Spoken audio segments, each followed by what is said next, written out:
السلام علیکم ورحمۃ اللہ وبرکاتہ۔ نحمدہ ونصلی علی رسولہ الکریم۔ جامعہ انوریہ حیدرآباد باب العلم انوریہ ایجوکیشنل سوسائٹی کی جانب سے تفسیرات احمدیہ کے درس کا سلسلہ جاری ہے۔ آج ہم مسئلہ نمبر 28 سے سبق شروع کرتے ہیں۔ اس کا عنوان ہے طلاق رجعی، خلا اور طلاق غلیظہ کا بیان۔ اس عنوان کو صاحب کتاب نے مندرجہ ذیل 2 آیتوں سے اخذ کیا ہے۔ ان آیتوں کی تلاوت کر لیجیے۔ اعوذ باللہ من الشیطان الرجیم، بسم اللہ الرحمن الرحیم۔ الطلاق مرتان فإمساک بمعروف أو تسریح بإحسان ولا يحل لكم أن تأخذوا مما آتيتموهن شيئا إلا أن يخافا ألا يقيما حدود الله فإن خفتم ألا يقيما حدود الله فلا جناح عليهما فيما افتدت به تلك حدود الله فلا تعتدوها ومن يتعد حدود الله فأولئك هم الظالمون فإن طلقها فلا تحل له من بعد حتى تنكح زوجا غيره فإن طلقها فلا جناح عليهما أن يتراجعا إن ظنا أن يقيما حدود الله وتلك حدود الله يبينها لقوم يعلمون۔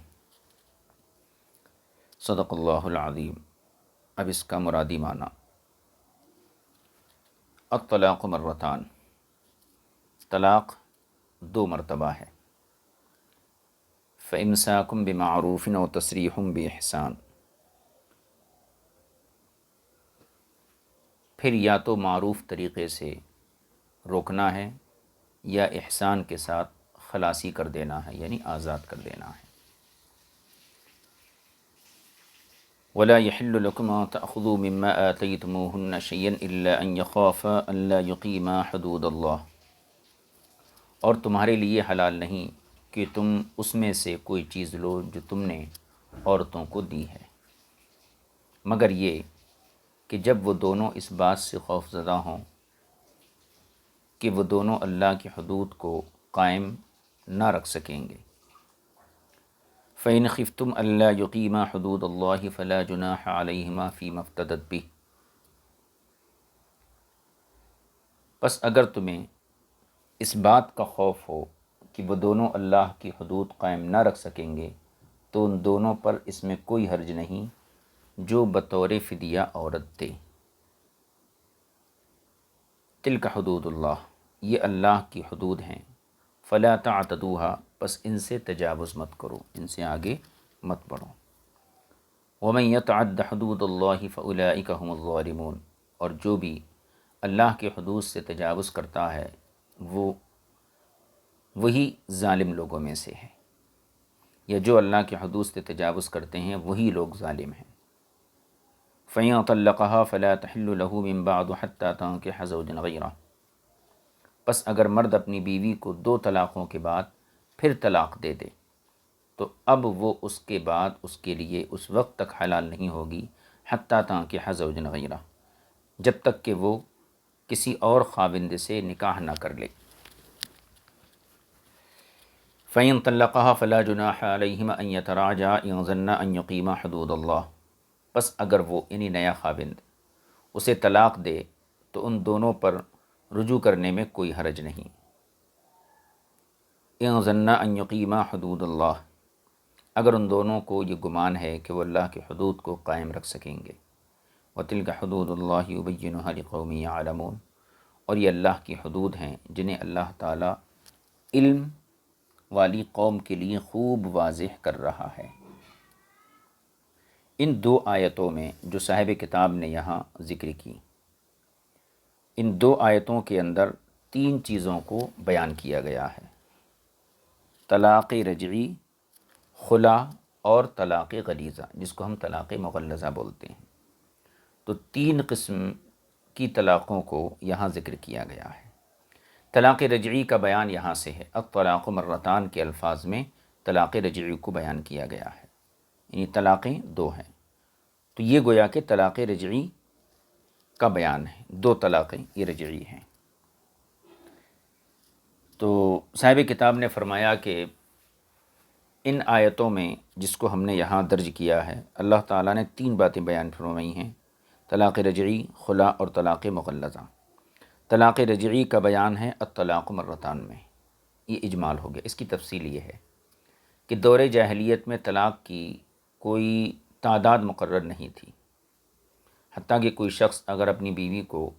10 مرتبہ بھی طلاق دے دیتا تو اس کے لیے رجوع کرنے کا امکان ہوتا تھا، یعنی پھر اس سے رجوع کر لیتا تھا، اور عدت ختم ہونے سے کچھ پہلے ہی رجوع کر لیتا تھا، پھر طلاق دے دی جاتی، پھر رجوع کر لیتا۔ مطلب یہ ہے کہ اسی طریقے سے یہ طریقہ چلتا رہتا اور عورت نہ آزاد ہو پاتی تھی، نہ باضابطہ اس کے نکاح میں رہ پاتی تھی، حتیٰ کہ یہ سلسلہ چلتا رہا۔ ایک عورت سیدہ عائشہ صدیقہ رضی اللہ تعالی عنہ کے پاس آئی اور اس نے اپنے خاوند کے طلاق دینے، پھر رجوع کرنے، پھر طلاق دینے، پھر رجوع کرنے کی شکایت کی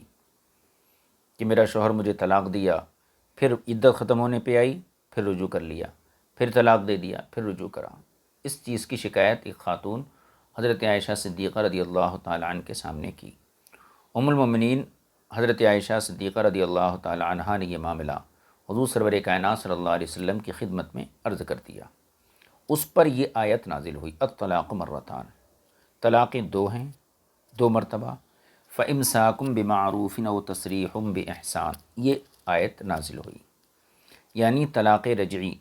کہ جس کے ساتھ رجوع کرنے کا تعلق ہوتا ہے، یعنی بلا نکاح کے عورت کو واپس لیا جا سکتا ہے، تو یہ طلاق رجعی ہے جس میں رجوع کا تعلق ہوتا ہے، وہ 2 طلاقیں ہیں۔ اس سے زیادہ کی صورت میں رجوع کا اختیار نہیں ہوتا۔ اگر کوئی شخص اپنی عورت کو 3 طلاق دے دیا تو اب رجوع کرنے کا امکان نہیں رہتا ہے، عورت طلاق دیتے ہی فوری نکاح کے باہر ہو جاتی ہے۔ لیکن 2 طلاقیں دینے کی صورت میں، یعنی اگر کسی نے 2 طلاقیں دیں تو اب اس کے بعد معروف طریقے سے الطلاق مرتان، یا تو اس عورت کو اپنی زوجیت میں رکھے یا اسے چھوڑ دینے کا اختیار ہے، دونوں چیزیں ہیں۔ اس آیت کریمہ میں بظاہر اگرچہ الطلاق مرتان کو خبر کے انداز میں ذکر کیا گیا ہے، طلاقیں 2 مرتبہ ہیں، لیکن اس سے مراد امر ہے، یعنی حکم دینا ہے۔ گویا یوں کہا جا رہا ہے کہ طلاق رجعی دینا چاہو تو 2 مرتبہ طلاق دو۔ یہ وہ توجیہ ہے جو تفسیر حسینی اور بیضاوی اور تلویح میں ذکر کی گئی ہے، اور یہ امام شافعی اور امام اعظم ابو حنیفہ رضی اللہ تعالی عنہما دونوں کے مذہب کے موافق ہے، یہ جو توجیہ اس آیت کی پیش کی گئی۔ لیکن یہاں ایک اور توجیہ بھی ہے، یعنی اس آیت کا ایک اور مفہوم بھی نکلتا ہے جو صرف امام اعظم ابو حنیفہ کے مذہب کے موافق ہے،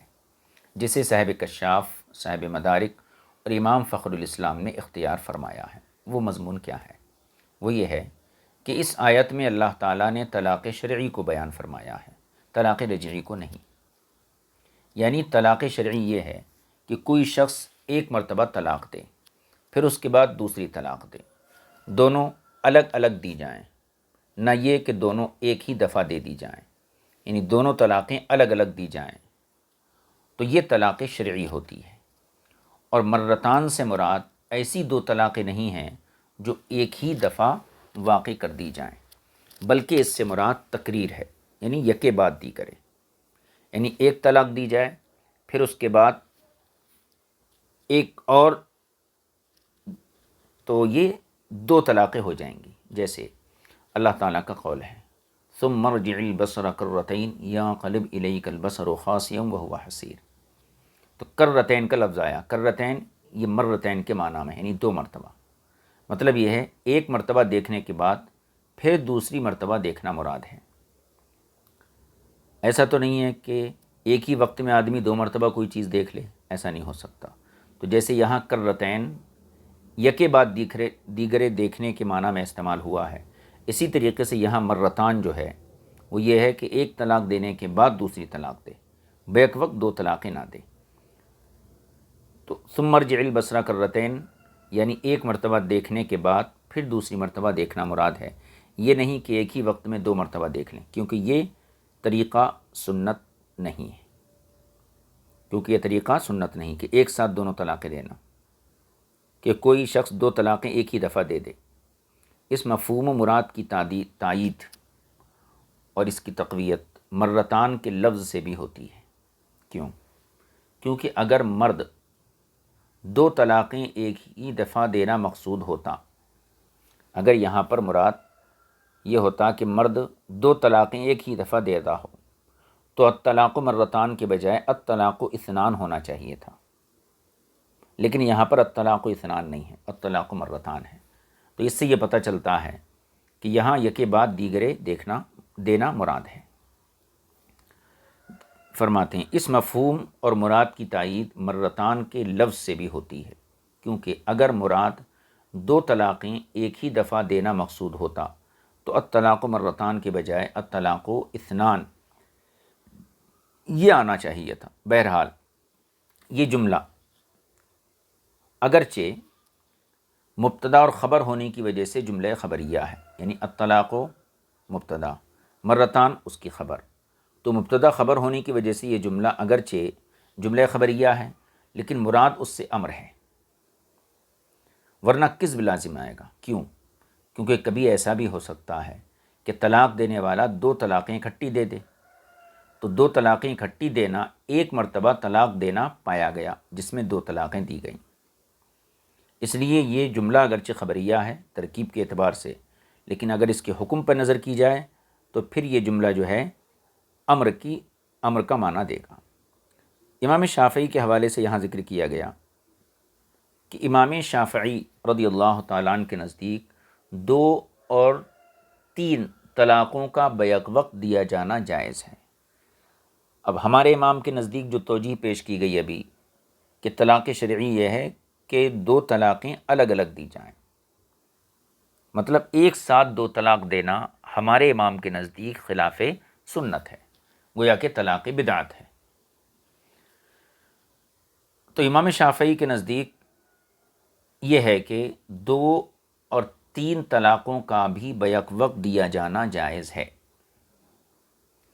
اور مذاہب کی تفصیل اب اس طرح ہے۔ اب اس میں جو مذاہب ہیں ائمہ اربعہ کے، ان کی تفصیل یہاں ذکر کر رہے ہیں۔ فرماتے ہیں طلاق کی 3 قسمیں ہیں، احسن، حسن اور بدعی۔ احسن طلاق تو یہ ہے کہ مرد اپنی بیوی کو 1 طلاق دے اور ایسے طہر میں دے جس میں اس نے وطی نہ کی ہو، یہ احسن طلاق ہے۔ احسن طلاق یہ ہے کہ مرد اپنی بیوی کو 1 طلاق دے اور ایسے طہر میں دے جس میں اس نے وطی نہ کی ہو، پھر اس 1 طلاق پر اور طلاق نہ دے۔ 1 طلاق دے دیا ایسے طہر میں جس میں وطی نہیں کیا تھا، اور پھر خاموش بیٹھ جانا، اب اس طلاق کے اوپر اور طلاق نہیں دینا، یہ ہوا طلاق احسن۔ دوسری ہے طلاق حسن۔ ہم احناف کے نزدیک یہ ہے کہ مرد اپنی بیوی کو 3 طلاقیں دے اور یہ 3 طلاقیں 3 طہروں کے اندر دے یا 3 ماہ میں دے، یہ طلاق حسن ہے۔ مرد اپنی عورت کو 3 طلاقیں دے، چاہے یہ 3 طلاقیں 3 طہر میں دے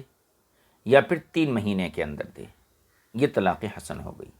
اس طریقہ طلاق کو امام مالک رضی اللہ تعالیٰ عنہ طلاق بدعی کہتے ہیں، جبکہ یہ طریقہ ہمارے نزدیک طلاق حسن کے درجے میں آتا ہے۔ تو یہ 2 تعریفیں ہو گئیں۔ طلاق حسن، مرد اپنی بیوی کو 1 طلاق دے دے ایسے طہر میں جس میں اس نے وطی نہ کی ہو، پھر اس کے اوپر طلاق نہ دے، یہ طلاق حسن۔ طلاق حسن احناف کے نزدیک مرد اپنی بیوی کو 3 طلاقیں 3 طہر یا 3 مہینے کے اندر دے، یہ طلاق حسن ہو گئی۔ اور طلاق بدعی یہ ہے کہ 2 طلاقیں یا 3 طلاقیں ایک ہی طہر میں یا ایک ہی کلمے کے ساتھ دے دے، یا 1 طلاق دے لیکن ایسے طہر میں دے جس میں وطی کر چکا ہو، یا حالت حیض میں عورت کو طلاق دے جس سے پہلے وطی کر چکا ہے۔ حیض کے علاوہ دوسری صورتوں میں امام شافعی رضی اللہ تعالیٰ عنہ کا اختلاف ہے، وہ ایسی طلاقوں کو بدعی کے بجائے مباح کہتے ہیں۔ یہ ہو گیا۔ تو یہ طلاق احسن، حسن اور بدعی، ان تینوں کی تعریف ہو گئی۔ اب آگے فرماتے ہیں پھر اگر ایک یا دو طلاقیں دی گئیں تو مرد کے لیے رجوع کا اختیار ہے جب عورت ابھی عدت گزار رہی ہو۔ عدت کے اندر شوہر اپنی بیوی کو واپس کر سکتا ہے، لیکن اگر عدت گزر گئی تو اس کے بعد پھر رجعت تو ہو سکتی ہے مگر بغیر نکاح کے نہیں ہوں گی، نکاح کے ذریعے رجعت لازم ہوں گی۔ عدت کے اندر اگر عورت ہے طلاق رجعی کی عدت کے اندر تو بغیر کسی نکاح کے، بغیر مہر کے، ہر اس کام سے عورت مرد کی طرف واپس آ جائے گی جو نکاح یا نکاح کے لوازمات میں سے ہے۔ اس کے لیے صحبت کرنا یہ ضروری نہیں ہے۔ یہ دیکھیے، پھر ایک یا دو طلاقیں دی گئیں تو مرد کے لیے رجوع کا اختیار ہے جب عورت ابھی عدت گزار رہی ہو، اور طلاق بھی صریح الفاظ کے ساتھ ہو، یعنی ایسے لفظ استعمال کرنا جو طلاق کے معنی میں صریح ہے۔ جو الفاظ کنایہ ہیں ان سے طلاق بائن پڑتی ہیں۔ تو عدت کے اندر رجوع کر لیا اور اس کو رجوع کرنے کا اختیار بھی ہے، اور جو طلاق دی تھی وہ طلاق صریح بھی تھی، لیکن اگر عدت گزر گئی یا پھر طلاق کنایہ تھی، یعنی ایسے لفظ کے ذریعے طلاق دیا جو طلاق کی طرف اشارہ کرتا ہے، طلاق کے لیے وضع نہیں کیا گیا ہے، تو اس صورت میں عورت بائنہ ہو جائے گی۔ اب مرد کے لیے یہ عورت تب حلال ہوگی جب اس سے دوبارہ نکاح کرے گا، اور عورت کو بھی یہ حق پہنچتا ہے وہ کسی نئی جگہ شادی کرے۔ یہ دو طلاق رجعی کا ہو گیا۔ اور تین طلاقوں کی صورت میں خواہ وہ صریح الفاظ کے ساتھ ہوں یا کنایہ کے ساتھ ہوں، مال کے بدلے یا بغیر بدلے کے ہوں، یہ عورت اب اس طلاق دینے والے مرد کے لیے حلال نہیں رہتی۔ ہاں، اگر کہیں اور شادی کر لے اور وہ خاوند وطی کرے، پھر اس کو طلاق دے کر فارغ کر دے اور مدت گزر جائے تو اب پہلے خاوند سے نکاح کرنا چاہے تو کر سکتی ہے، جیسا کہ اللہ رب العزت نے ارشاد فرمایا وَلَا تَحِلُّ لَهُ مِن بَعْدُ حَتَّى تَنكِحَ زَوْجًا غَيْرَهُ۔ اوپر جو آیت گزری تھی اسی کے ضمن میں یہ آیت بھی آئی تھی، انہی آیاتوں میں۔ فَإِن طَلَّقَهَا فَلَا تَحِلُّ لَهُ مِن بَعْدُ حَتَّى تَنكِحَ زَوْجًا غَيْرَهُ۔ اگر وہ طلاق دے دے، یعنی تیسری طلاق بھی دے دے، تو یہ عورت پہلے والے شوہر کے لیے حلال نہیں ہوگی جب تک کہ یہ کسی اور سے نکاح نہ کرے اور وہ اس سے صحبت کرے، پھر وہ طلاق دے یا پھر اس کا انتقال ہو جائے، پھر اس کی عدت گزرے، اس کے بعد پھر یہ عورت رضامند ہو اور یہ آدمی بھی رضامند ہو، تو تب اس صورت میں یہ پہلے والے شوہر کی طرف پلٹ سکتی ہے۔ تو جیسا کہ اس آیت میں فلا تحل له من بعد، اب یہاں فلا جو قرآن کی آیت میں ہے یہ، لیکن یہاں پہ کچھ کتابت کی غلطی ہے یا پرنٹنگ کی غلطی ہے، تو یہاں سے فلا جو ہے یہ غائب ہو گیا ہے۔ فلا تحل له من بعد حتى تنكح زوجا غیرہ میں بیان کیا گیا ہے۔ اس لیے اللہ تعالیٰ نے طلاق رجعی کا دو آیتوں میں تذکرہ فرمایا، الطلاق مرتان۔ ان میں سے پہلی آیت یہ ہے والمطلقات یتربصن بانفسہن، پھر اس کے بعد رجوع کرنے کا ذکر کیا، وبعولتہن حق بردہن، یعنی ان کے پہلے والے شوہر ان کو واپس پلٹانے کے زیادہ حقدار ہیں، اور وہ اس وقت ہو سکتا ہے جب کہ مرد اپنی بیوی کو ایک طلاق دے۔ دوسری آیت یہ ہے الطلاق مرتان، اور یہ اس صورت میں ہے جب مرد نے اپنی بیوی کو دو طلاقیں خواہ ایک ہی مرتبہ خواہ الگ الگ دی ہوں، اور ان دونوں آیتوں کے بعد رجوع کرنے کا ذکر کیا، جیسے ارشاد باری تعالیٰ فَإِمْسَاكٌ بِمَعْرُوفٍ أَوْ تَسْرِيحٌ بِإِحْسَانٍ، یا تو معروف طریقے سے انہیں روک لو یا پھر احسان کرتے ہوئے انہیں آزاد کر دو۔ یعنی دو طلاقوں کے بعد صرف دو ہی طریقے ہیں، یا تو فَإِمْسَاكٌ بِمَعْرُوف جو رجوع کرنے سے ہوگا، ایک طریقہ تو یہ ہے، او یا تصریح بِإِحْسَان، یا جو رجوع نہ کرنے پر ہو، یہ دوسرا طریقہ ہے۔ اور اس دوسری صورت میں یعنی رجوع نہ کرنے کی صورت میں عورت اپنی عدت گزار کر بالکل الگ ہو جائے گی یا عدت گزار کر بائنہ ہو جائے گی۔ اور یہ بھی کہا گیا ہے کہ تیسرے طہر میں 3 طلاق کے ساتھ بائنہ ہوگی۔ پھر اللہ تعالیٰ نے یہ بیان فرمایا کہ تیسری طلاق کے بعد رجوع نہیں ہو سکتا حتیٰ کہ وہ عورت کسی اور کو خاوند بنائے اور وہ خاوند اس سے وطی کرے، پھر اسے طلاق دے۔ اسے اللہ رب العزت نے آیت کے اس حصے بیان کیا، فَإِن طَلَّقَهَا، طلقہا، طلقہ کا فاعل جو ہے یہ دوسرا شوہر ہے، یعنی دوسرا شوہر اس عورت کو طلاق دے. فلا تحل لہ فإن طلقہا، یہاں پر طلقہا سے مراد پہلا والا شوہر، کہ پہلے شوہر نے اگر 2 کے بعد تیسری طلاق بھی دے دی، فلا تحل لہ من بعد، تو یہ عورت پہلے والے شوہر کے لیے حلال نہیں ہوگی، اس میں بیان کیا گیا. تو اسے اللہ تعالیٰ نے اس آیت میں ذکر کیا، پھر بیان فرمایا کہ جب عورت عدت گزارنے کے ساتھ بائنہ ہو جائے،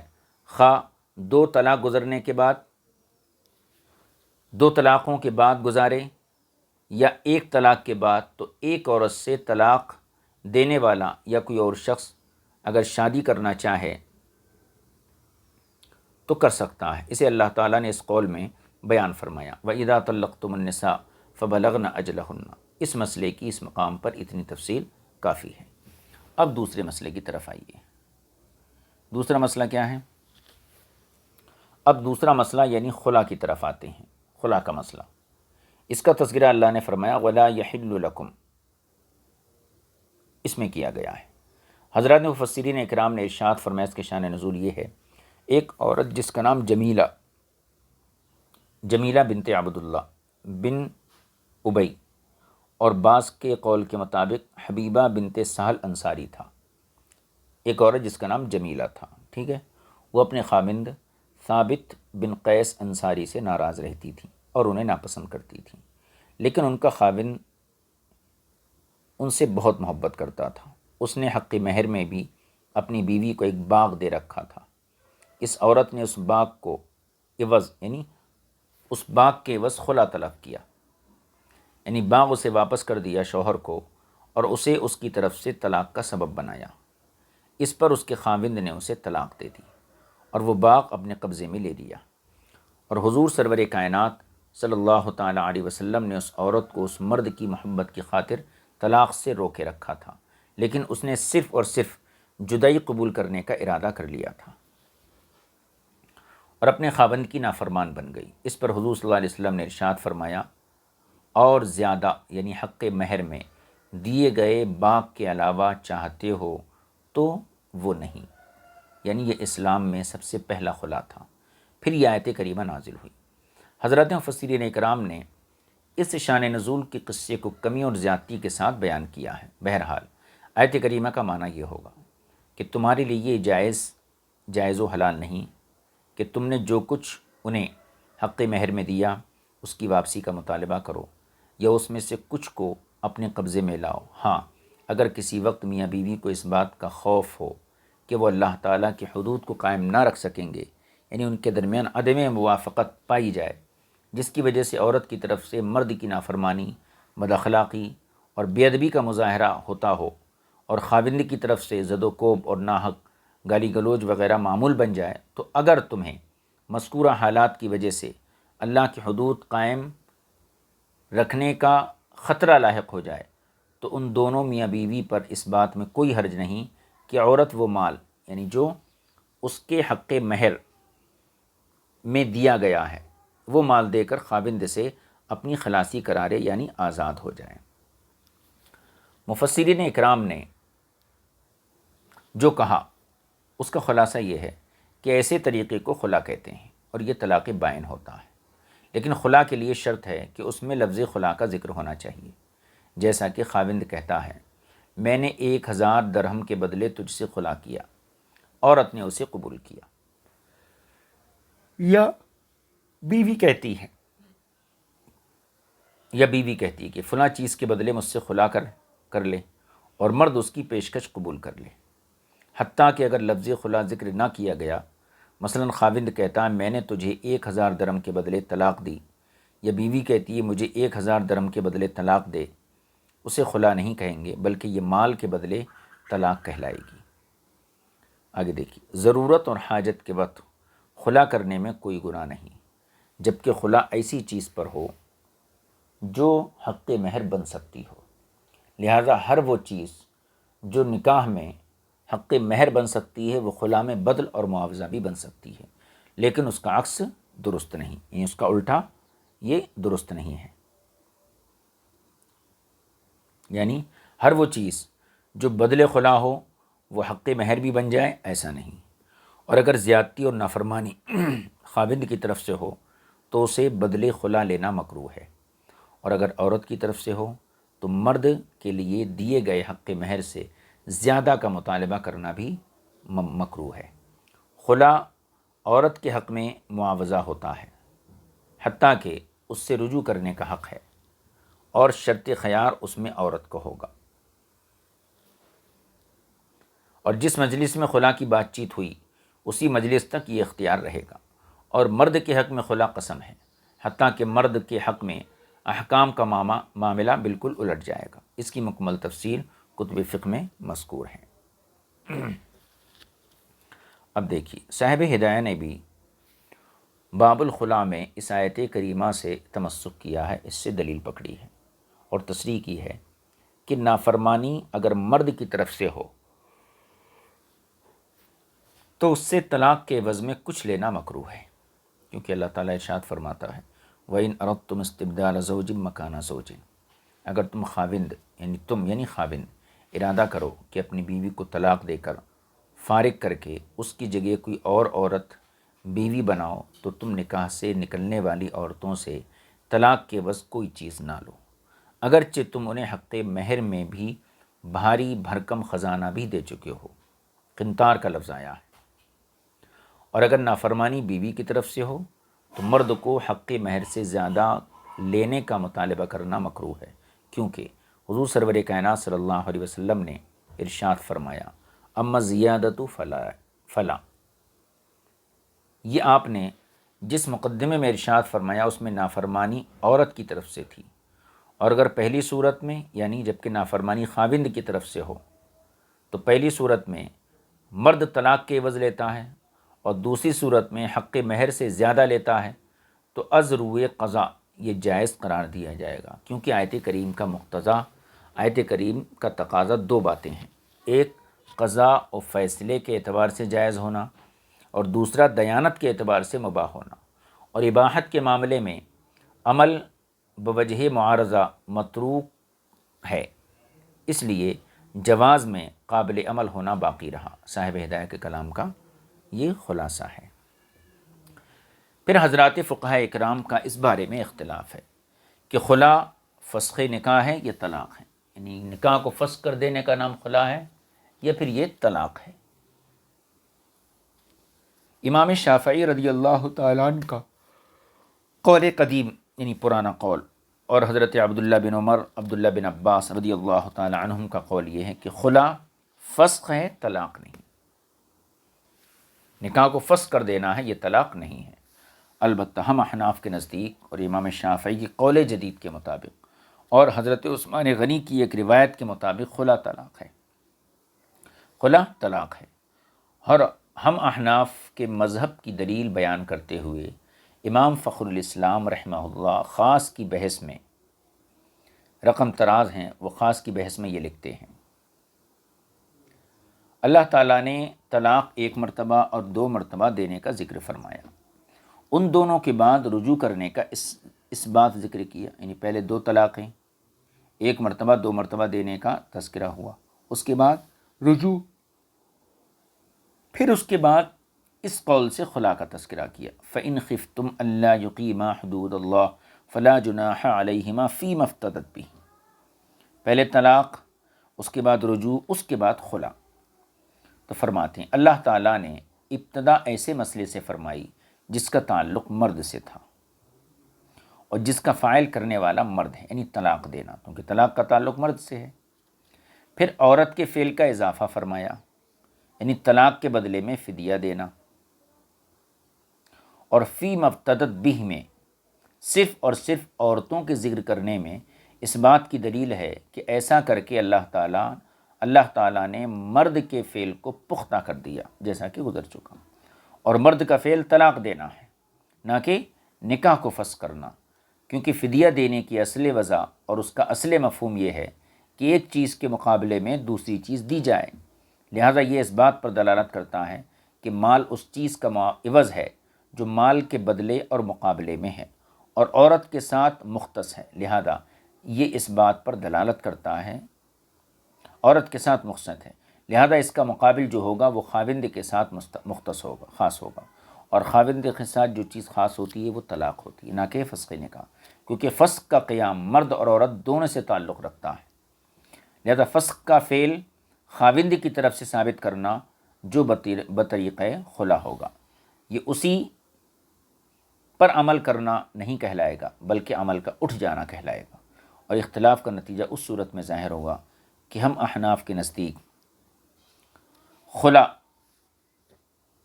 کے بعد طلاق دینا چاہے تو دے سکتا ہے، امام شافعی کے نزدیک نہیں دے سکتا، اسی لیے اللہ تبارک و تعالیٰ نے الطلاق مرتان کے ساتھ فَإِن طَلَّقَهَا کو متصلاً ذکر فرمایا، نہ کہ الطلاق مرتان کے ساتھ خلا کو جوڑا ہو، جیسے کہ عنقریب تمہیں معلوم ہو جائے گا۔ اب ایک سوال، ایک اعتراض، پھر اس کا جواب ہے۔ اعتراض یہ ہے، اگر کہا جائے کہ اللہ تعالیٰ کا یہ قول لا یحل لکم، تمہارے لیے حلال نہیں، اگر یہ قول کا خطاب خاوندوں سے ہو، شوہروں سے ہو، یعنی اگر یہاں پر خطاب سے خاوندوں کو مراد لیا جائے تو اس پر اشکال، اعتراض یہ ہوگا کہ قول باری تعالیٰ الا ان یخافا الا یقیما، اس میں ایک تو صیغہ تثنیہ کا ہے، دوسرا غائب کا ہے، الا ان یخافا الا یقیما، تثنیہ کا صیغہ ہے اور غائب کا صیغہ ہے، خطاب میں جمع تھا، اس سے غائب اور تثنیہ کی طرف عدول کرنا کیسے درست ہوگا، جبکہ تثنیہ غائب سے مراد لازماً میاں بیوی ہیں۔ اس اشکال کی وجہ سے یہ کہا جا سکتا ہے کہ لا یحل لکم میں خطاب حکام وقت کو ہے، جیسا کہ فإن خفتم میں انہی کو خطاب ہے، اور اگر یہ تسلیم کیا جائے کہ ان دونوں کی جگہ حکام مخاطب ہیں تو پھر مشکل یہ آن پڑے گی کہ ان تأخذوا مما آتیتموہن سے خطاب حکام کے بجائے خامندوں کے ہے، کیونکہ طلاق کے عوض کچھ لینے والے اور جن کو یہ عوض دیا جاتا ہے وہ خاوندی ہوتے ہیں، حکام نہیں ہوتے۔ اس کا جواب دیکھیے، اس کے جواب میں صاحب کتاب فرماتے میں یہ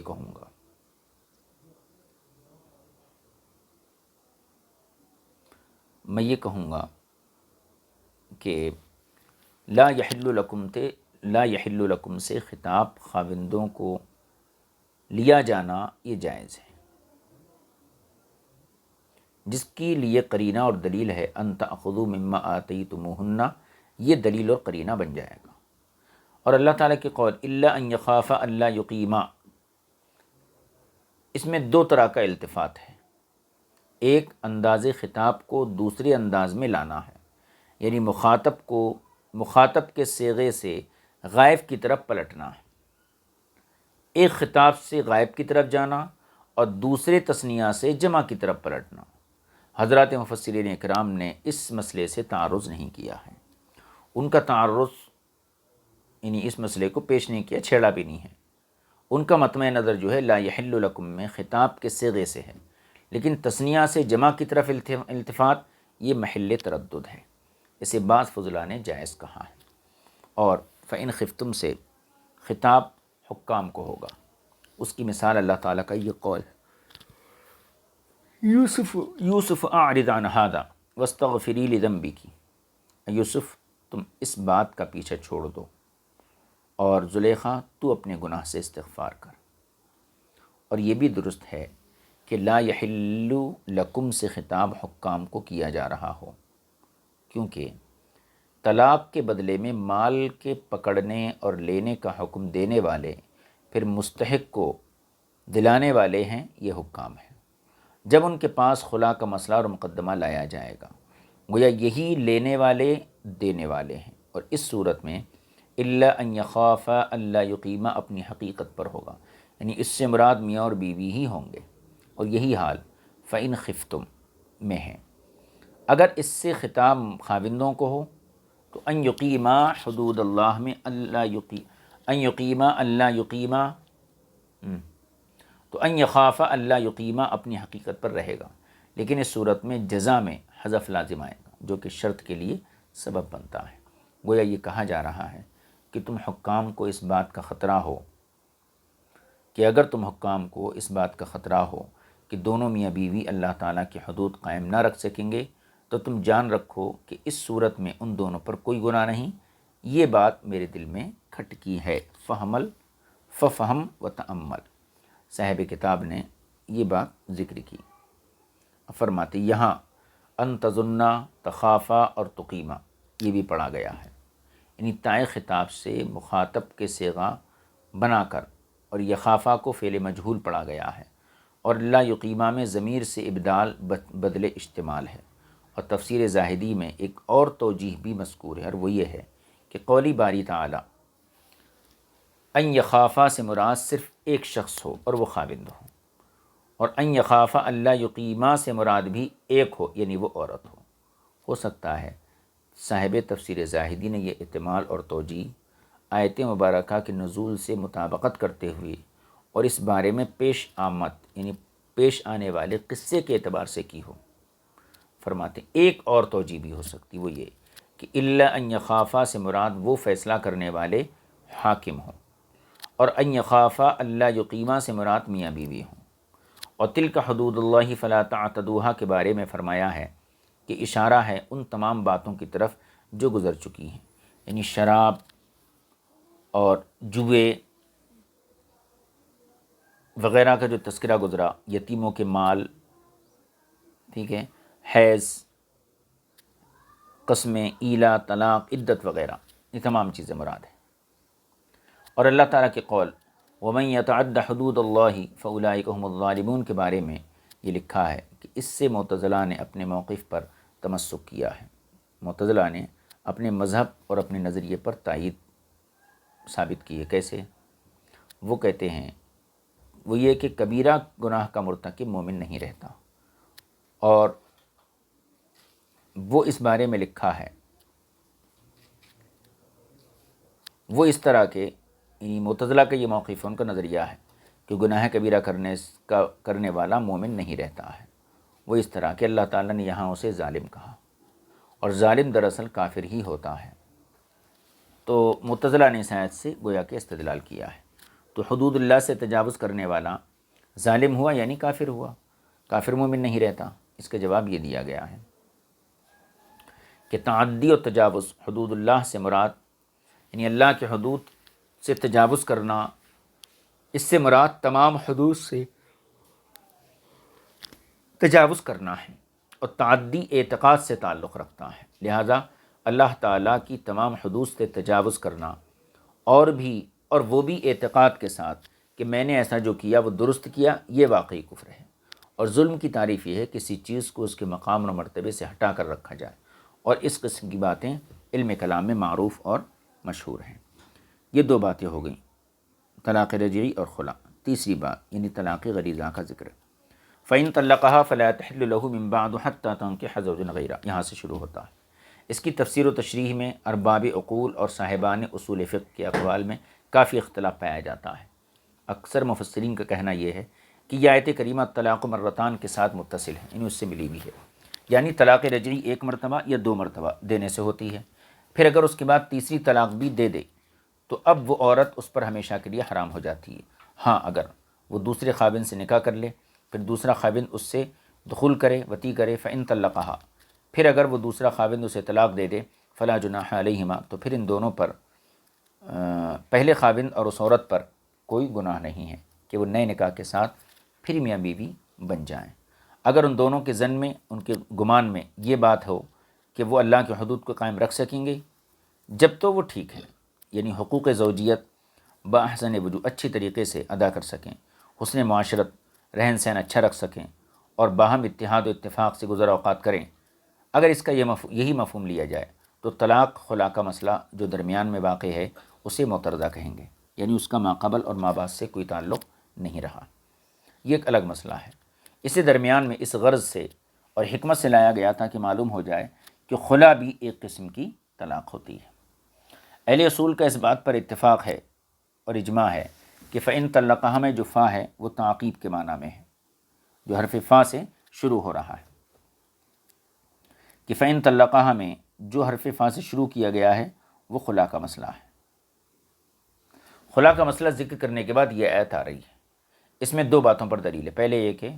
خلا کے بعد طلاق دینا صحیح ہے، جس کی صحت پر حرف فا دلالت کر رہا ہے۔ اور دوسری بات یہ کہ خلا بھی طلاق ہی کی ایک قسم ہے، فسخ نکاح نہیں، جیسے کہ امام شافعی کے پاس خلا جو ہے یہ فسخ نکاح ہے، مطلب یہ ہے خلا کے بعد اب طلاق واقع نہیں ہو سکتی، لیکن ہمارے یہاں خلا ایک طلاق ہے، لہذا خلا کے بعد بھی طلاق واقع ہو سکتی ہے، اس لیے کہ اگر خلا فسخ ہوتا تو اس کے بعد طلاق کو نہ ملایا جاتا، اور خلا کے طلاق ہونے پر یہ قرینہ موجود ہے فی مفتدت بھی، جیسا کہ ہم پیچھے بیان کر چکے ہیں۔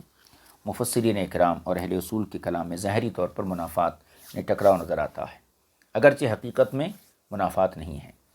اول میں حرف فا پر عمل متروک ہے اور ثانی میں اشکالات ہیں۔ پہلی صورت میں فا کے اوپر عمل نہیں ہو رہا ہے، اور دوسری صورت میں سوالات اور اعتراضات ہو رہے ہیں۔ ان میں سے ایک یہ ہے، اب کچھ یہاں سے اعتراضات ذکر کر رہے ہیں۔ ایک یہ ہے کہ اس طرح طلاقیں 4 ہو جاتی ہیں، اس طرح طلاقیں اگر خلا کو بھی طلاق مانتے ہیں تو پھر 4 طلاقیں ہو گئیں۔ کیسے؟ الطلاق مرتان 2 ہو گئیں، پھر بیچ میں خلا آ گیا 3 ہو گئیں، پھر اس کے بعد فَإِن طلقہ، تو یہ 4 طلاقیں ہو جاتی ہیں۔ تو فا یا تو فا پہ عمل چھوٹ رہا ہے، اور دوسری صورت میں فا اشکالات اور نئے اعتراضات لازم آ رہے ہیں۔ ان اعتراضات میں سے ایک یہ ہے کہ اس طرح طلاقیں 4 ہو جاتی ہیں، 2 الطلاق مرتان میں، ایک خلا کی صورت میں، چوتھی فَإِن طلقہ کے الفاظ میں۔ فرماتے ہیں ہم یہاں دونوں فریق کی گفتگو اور تحقیق ذکر کرتے ہیں، یعنی دونوں طرف سے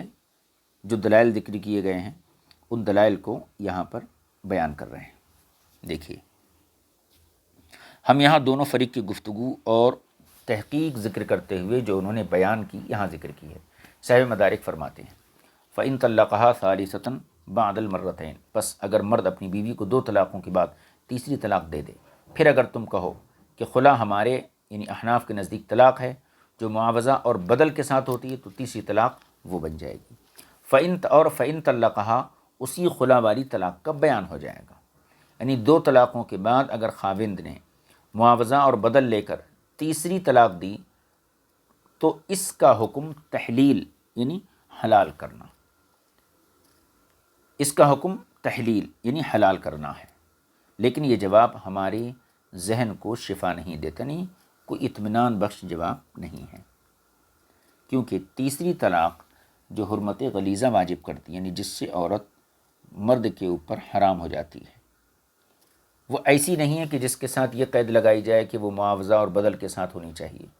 جو خلا کے ضمن، کیونکہ خلا بغیر معاوضے کے نہیں ہوتا ہے۔ خلا میں عورت معاوضہ دیتی ہے، اس کے بدلے شوہر طلاق دیتا ہے، لیکن حرمت غلیظہ جس طلاق سے ثابت ہوتی ہے تو اس میں معاوضے وغیرہ کا کوئی تصور نہیں ہے جو خلا کے ضمن میں ہوتا ہے۔ اور اس کے ساتھ ساتھ یہ بھی واضح ہے کہ خلا کی نص، جس آیت میں خلا کا مسئلہ ذکر کیا گیا، تو خلا کی نص یعنی لا یحل لکم، اس طرف اشارہ نہیں کرتا ہے کہ یہ خلا تیسری طلاق ہے۔ علاوہ ازیں صرف اتنی بات ہے کہ اللہ تعالیٰ کے قول الطلاق مرتان کے بعد اس مسئلے کو ذکر کیا گیا، اور وہ بھی حرف واو کے ساتھ ذکر ہوا، اور حرف واو ترتیب کو واجب نہیں کرتا۔ ہاں، یہ کہا جا سکتا ہے کسی چیز کو بطور نص بیان کر دینے سے اس کے علاوہ کسی دوسری چیز کی نفی لازم نہیں ہوتی ہے، اور اس میں حرف فا مذکور ہے، یعنی فَإِنْ خِفْتُم میں، اور حرف فا ترتیب کو واجب کرتا ہے۔ صاحب بیضاوی نے کہا ہے کہ جب کوئی شخص خلا کرتا ہے اپنی بیوی سے اور اس میں طلاق کا ذکر نہیں کرتا، تو کیا اس انداز سے خلا فسخ ہے یا طلاق ہے؟ یعنی اگر کوئی شخص خلا تو کرتا ہے مگر طلاق کا لفظ اس میں نہیں بولتا ہے، تو اس انداز سے خلا کرنے میں وہ فسخ نکاح ہوتا ہے یا پھر طلاق ہوتی ہے؟ جن حضرات نے اسے فسخ کہا ان کی دلیل اللہ تعالیٰ کا یہ قول ہے فَإِن طَلَّقَهَا، کیونکہ اس کا خلا کے بعد ذکر کیے جانا، جبکہ خلا سے پہلے بھی الطلاق مرتان کہہ کر 2 طلاقوں کو ذکر کیا جا چکا ہے، اس بات کا تقاضا کرتا ہے کہ اگر خلا کو بھی طلاق گردانا جائے، شمار کیا جائے، تو طلاقیں 3 کے بجائے 4 ہو جائیں گی۔ لیکن زیادہ ظاہر اور واضح یہ ہے کہ خلا طلاق ہے، کیونکہ یہ میاں بیوی کے درمیان ایسی جدائی ہے جو خاوند کے اختیار سے ہوتی ہے، لہٰذا یہ طلاق ہی ہوگی، کیونکہ خاوند کو جس چیز کا اختیار ہے وہ طلاق ہے۔ ہاں، ایسی طلاق کہیں گے جو معاوضہ اور بدل کے ساتھ ہوئی ہے، اور قول باری تعالیٰ فَإِن طَلَّقَهَا کا تعلق الطلاق مرتان کے ساتھ ہے، یا یہ کہ او تصریحم باحسان کی تفسیر ہوگا، ان دونوں کے درمیان خلا کو ذکر کیا گیا تاکہ اس بات پر دلالت ہو جائے کہ طلاق کبھی تو کچھ لیے دیے بغیر ہوتی ہے، اور کبھی کبھار ایسا بھی ہوتا ہے کہ اس کے لیے معاوضہ لے لیا جاتا ہے اور اس کے بدلے ہوتی ہے۔ اور معنی یہ ہوگا کہ اگر مرد نے 2 طلاقوں کے بعد عورت کو تیسری طلاق دے دی تو اب وہ عورت اس کے لیے حلال نہیں رہی۔ انتہا کلام ہو، امام بیضاوی کا کلام ختم ہو گیا۔ علامہ بیضاوی کا یہ کلام جو اوپر ذکر کیا گیا، یہ کلام بھی اضطرار اور بے بسی سے خالی نہیں ہے، یعنی اس کلام میں بھی جو ہے پڑھنے والے کو یا مطالعہ کرنے والے کو پوری تشفی نہیں ہوتی ہے۔ کیوں؟ اس لیے کہ اس کا خلاصہ یہ ہے اور اس کا محاصل یہ ہے کہ خلا کو اگر طلاق قرار دیا جائے تو قول باری تعالیٰ فَإِن طَلَّقَهَا کا تعلق اس سے نہیں بلکہ اس سے ماقبل کے ساتھ ہوگا، اس سے پہلے جو ذکر کیا گیا، تاکہ 4 طلاقیں لازم نہ آئیں۔ اور اگر خلا کو فسخ بنائیں گے تو پھر فَإِن طَلَّقَهَا کا تعلق اس سے ہوگا، پھر یہ لازم آئے گا کہ فسخ نکاح کے بعد طلاق دینا صحیح ہو۔ اور ہماری کتب اصول میں یہ مذکور ہے، یہ ذکر ہے کہ خلا امام شافعی کے نزدیک فسخ ہے، اس کے بعد طلاق دی جانے کی گنجائش ہی نہیں ہے۔ فسخ کسے بولتے ہیں؟ نکاح پورے طور پر ختم ہو گیا، جب نکاح ہی ختم ہو گیا تو طلاق کیسے دیں گے؟ ہمارے یہاں خلا طلاق ہے، یعنی خلا کے بعد بھی طلاق پڑ سکتی ہے، یعنی خلا کرنے سے جب نکاح ہی فسخ ہو گیا تو اب طلاق کا محل ہی موجود نہیں، لہذا طلاق دینا صحیح نہیں ہے۔ ہم احناف کے نزدیک خلا طلاق ہے، فسخ نہیں، جس کے بعد بھی طلاق دینا درست ہے۔ اس پر علماء اصول کی عبارتیں دلالت کرتی ہیں۔ توضیح کی عبارت یہ ہے کہ اللہ تعالیٰ کی قول فَإِن طَلَّقَهَا فَلَا تَحِلُّ لَهُ مِن بَعْدُ حَتَّى تَنكِحَ زَوْجًا غَيْرَهُ میں فَإِن طَلَّقَهَا میں جو فا ہے، یہ فا تعقیب، یعنی کسی چیز کا کسی چیز کے بعد ہونا، جیسے پیر کی جو پیچھے کی ایڑی ہوتی ہے اس کو عقب کہتے ہیں، عقاب اس کی جمع آتی ہے چونکہ پیر کے پیچھے کے حصے میں ہوتا ہے۔ اور اسی سے ایک نام ہے نبی کا، یعقوب علیہ السلام، 2 بھائی ایک ساتھ پیدا ہوئے تھے، عیسو اور یعقوب۔ یعقوب علیہ السلام بعد میں پیدا ہوئے تو اس مناسبت سے ان کا نام یعقوب رکھا گیا۔ تو عین قاف با جو مادہ ہے یہ اس مفہوم کو ادا کرتا ہے کہ جس میں پیچھے کا معنی پایا جائے۔ تو فَإِن طَلَّقَهَا میں فا تعقیب کے لیے ہے، یعنی کسی چیز کا کسی چیز کے بعد ہونا، تو یہ تعقیب کے لیے خاص ہے۔ اور یہ بات بالکل واضح ہے کہ یہ آیت اس طلاق کے بعد ذکر کی گئی ہے جو فدیے کے ساتھ ہوئی ہے، یعنی خلا کے بعد۔ سو اگر خلا کے بعد طلاق واقع ہونے کی گنجائش نہ ہو، جیسے کہ امام شافعی کا مذہب ہے، تو خاص کا موجب باطل ہو جائے گا، کیونکہ خاص پر عمل کرنا ضروری ہے۔ اور اگر خلا کے بعد طلاق واقع نہ ہو تو اس کا مطلب یہی ہوا کہ خاص کا موجب یہ باطل ہو گیا، حرف فا سے پہلے اس کو ذکر کیا گیا ہے۔ اور اگر خلا طلاق نہیں تو پھر فَإِن طَلَّقَهَا کا معنی کیا ہوں گا؟ اگر پھر طلاق دے درست نہیں ہوں گا، کیونکہ جب یہ طلاق ہی نہیں ہے تو طلاق دے کا معنی یہ غلط ہو جائیں گا، کیونکہ یہ چاہتا ہے کہ طلاق دینے کا عمل پہلے کبھی ہوا ہو۔ اس مسئلے کی یہ تحقیق ہے کہ اللہ تعالیٰ نے اس طلاق کا جس کے بعد رجوع کیا جا سکتا ہے، یعنی طلاق رجعی، اس طلاق کا جس کے بعد رجوع کیا جا سکتا ہے، مرتان کے لفظ سے تذکرہ فرمایا، پھر اس کے بعد عورت کی طرف سے فدیہ دینے کی بات ذکر فرمائی، اور عورت کے فعل یعنی فدیہ دینے کی تخصیص اس بات کو پختہ کر دیتی ہے کہ اس بارے میں کرنا نہ کرنا یہ مرد کے اختیار میں۔ عورت مطالبہ کر دی کہ میں اتنا پیسہ دے دیتی ہوں، مجھے نکاح سے آزاد کر دو، اب یہ آزاد کرنا نہ کرنا یہ مرد کے اختیار میں ہے۔ اگر فدیہ قبول کر لیتا ہے تو خلا ہو جائے گا، ورنہ نہیں۔ گویا خاوند کے فعل کو پختہ کیا جا رہا ہے، اور خاوند کا فعل طلاق دینا ہے، جیسا کہ بیان ہو چکا۔ بس اللہ تعالیٰ نے طلاق دینے کی 2 قسمیں بیان فرمائیں، ایک یہ کہ مال کے عوض میں، اور دوسری یہ کہ بلا معاوضہ۔ ایسے نہیں کہ جس طرح امام شافعی فرماتے ہیں کہ فدیہ دینا طلاق نہیں بلکہ فسخ نکاح ہے، کیونکہ یہ کہنا کتاب اللہ میں اپنی طرف سے ایک بات کا اضافہ کرنا ہے۔ اس کے بعد اللہ تعالیٰ نے فرمایا فَإِن طَلَّقَهَا،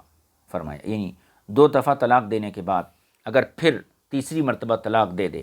تو پہلی دی گئی 2 طلاقیں خواہ مال کے عوض ہوں یا بلا معاوضہ ہوں، لہذا حرف فا کو کلام اول کے ساتھ ملانا جو اس کے بہت قریب اور متصل ہے، اس سے اس کا انفصال یعنی لا تعلقی ترکیب میں فساد پیدا کر دے گا۔ معلوم ہونا چاہیے کہ امام شافعی رضی اللہ تعالیٰ عنہ فَإِن طَلَّقَهَا کو الطلاق مرتان کے ساتھ ملاتے ہیں، اور خلا کے ذکر ولا يحل سے فَأُولَئِكَ هُمُ الظَّالِمُونَ تک کو درمیان میں کلام معترضہ یعنی جملہ معترضہ قرار دیتے ہیں کہ اس کا پیچھے سے اور آگے سے کوئی تعلق نہیں ہے، یعنی جس کو ما قبل ما بعد سے کوئی تعلق نہ ہو۔ اور امام موصوف یعنی امام اعظم امام شافعی خلا کو طلاق نہیں بلکہ فسخ نکاح قرار دیتے ہیں، ورنہ پہلی دو طلاقیں جب خلا کو طلاق مان کر اس کے ساتھ ملائی جائیں گی تو 3 طلاقیں ہو جائیں گی، پس قول باری تعالیٰ فَإِن طَلَّقَهَا چوتھی طلاق ہوگی۔ اور انہوں نے فرمایا کہ خلا کرنے والی عورت کو سری طلاق ملحق نہیں ہوتی، کیونکہ قول باری تعالیٰ ہے فَإِن طَلَّقَهَا، اول کلام کے ساتھ یہ متصل ہے، ملا ہوا ہے، یعنی الطلاق مرتان کے ساتھ اس کا اتصال ہے، نہ کہ خلا کے ساتھ۔ اور ہم احناف کے تمسک کی وجہ، یعنی ہم حنفی جو استدلال کرتے ہیں اس کی وجہ اور اس کا طریقہ متن میں تفصیل و تشریح کے ساتھ مذکور ہے۔ تم لفظہ، یہ گفتگو مکمل ہوئی۔ اب تلوی کے حوالے سے کچھ باتیں یہاں ذکر کی گئی ہیں۔ امام شافعی یہ گفتگو تھی تلویح میں، اس مسئلے پر خوبصورت گفتگو کی گئی ہے جو کافی اور حد سے زیادہ طویل بھی ہے۔ صاحب تلویح نے فرمایا ہے کہ فساد ترتیب یعنی حرف فا کو قریب کلام سے منفصل اور اول کلام سے متصل ماننے میں جو فساد ترکیب ہے، یہ ہے کہ زیادہ قریب والے کو چھوڑ کر دور کے ساتھ حرف فا کا اتصال کرنا، جبکہ دونوں یعنی حرف فا اور اس کا جس سے اتصال مانا گیا ہے اس کے درمیان اجنبی کلام موجود ہے، اس سے ترتیب میں فساد بنتا ہے۔ اگر یہ کہا جائے کہ حرف فا کا اتصال الطلاق مرتان کے ساتھ، یہ قول عام مفسرین کا ہے، یعنی الطلاق مرتان کے ساتھ فا کا اتصال ہے، اور مصنف کا کلام بھی اس پر دلالت کرتا ہے، تو یوں عبارت بنائی جائے الطلاق مرتان فإمساکم بمعروف اور تسریح بإحسان، پھر اس کے بعد فإن طلقها، تو اس فا کو ڈائریکٹ الطلاق سے متعلق کر دیا جائے۔ تو جب خود مصنف بھی عام مفسرین کی طرح حرف فا کا اتصال ما قبل سے کر رہے ہیں تو پھر اسی کو فساد ترکیب بھی فرما رہے ہیں، یہ کیا معاملہ؟ ملا جیون کی یہ گفتگو تھی۔ پھر کہتے ہیں کہ میں کہوں گا کہ فساد ترکیب کا حکم اس تقدیر پر ہے کہ قول باری تعالیٰ ولا یحل لکم کو مستقل کلام معترض تسلیم کیا جائے جو خلا کے بیان میں وارد ہوا ہے، اور اس کلام کو ان 2 علاقوں کی طرف ہرگز نہ موڑا جائے جن کا تذکرہ، ان 2 طلاقوں کی طرف ہرگز نہ موڑا جائے جن کا تذکرہ طلاق مرتان میں کیا گیا ہے۔ لیکن اگر مصنف کا موقف اور مذہب سامنے رکھیں اور عام مفسرین کی تفسیر کو پیش نظر رکھیں اور سیاق کلام بھی اسی پر دلالت کرتا ہے، وہ یہ ہے کہ فدیہ دینا اس کا تعلق اور اس کا جوڑ 2 طلاقوں کے ساتھ ہے، جس بنا پر یہ معنی یہ ہوگا کہ تمہارے لیے حلال نہیں کہ تم 2 طلاقوں پر کچھ معاوضہ طلب کرو اور مال کے بدلے طلاق دو، جبکہ ان دونوں سے اس بات کا خوف نہ ہو کہ وہ اللہ کے حدود سے تجاوز کریں گے، اور اگر اس بات کا خوف ہو تو پھر 2 طلاقوں کے عوض میں کچھ لینا اور عورت کی طرف سے فدیہ ادا کرنے میں کوئی گناہ نہیں ہے۔ تو اس مفہوم کے اعتبار سے فساد ترکیب نہیں ہوتا ہے، اس لیے کہ حرف فا کا الطلاق مرتان کے ساتھ ملنا یعنی اتصال، یہ مفہوم و معنی ہے، اس کا اتصال فدیہ دینے کے ساتھ ہے، کیونکہ یہ 2 طلاقیں دینے سے خارج نہیں ہے۔ گویا اللہ تعالیٰ نے ارشاد فرمایا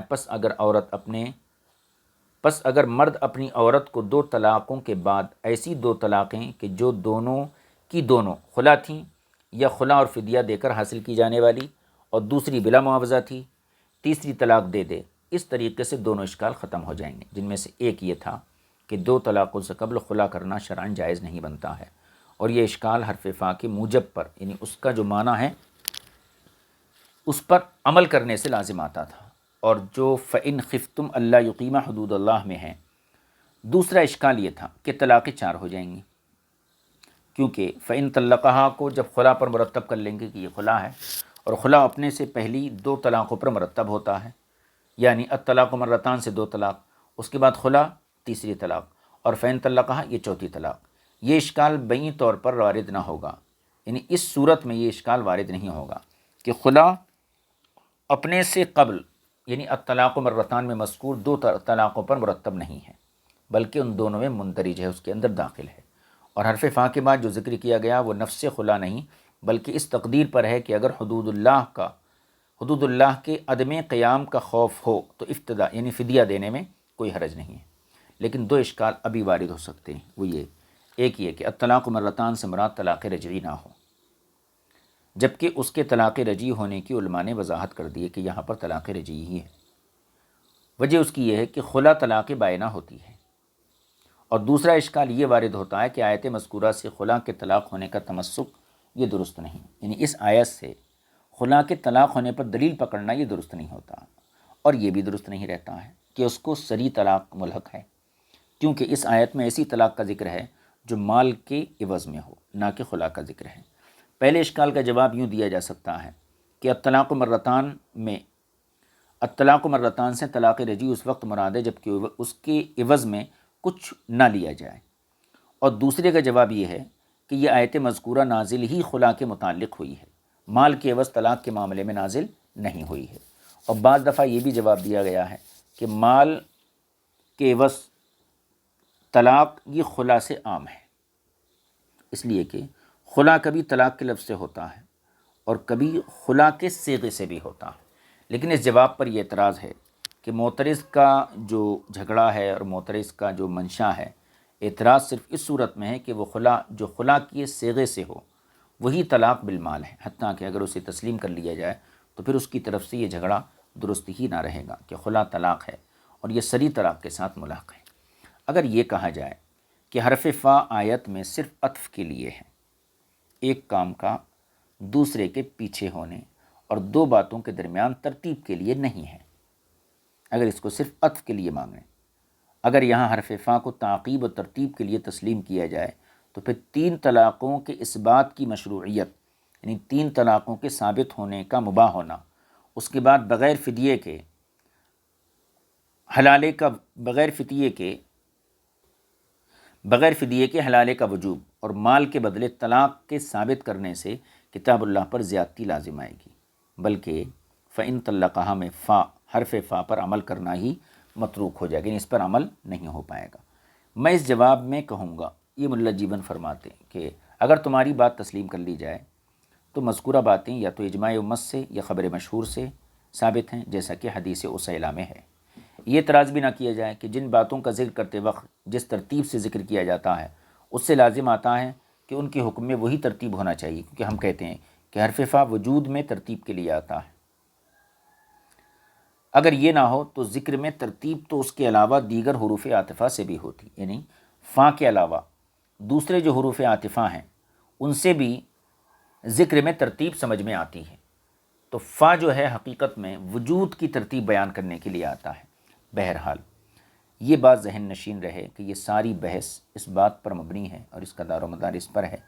کہ تصریح باحسان کے الفاظ اس طرف اشارہ کرتے ہیں کہ اس سے مراد رجوع کرنے سے دستبرداری ہے، یعنی شوہر اپنی عورت کو اپنے نکاح میں نہیں لینا چاہتا ہے، یعنی رجوع نہ کرنے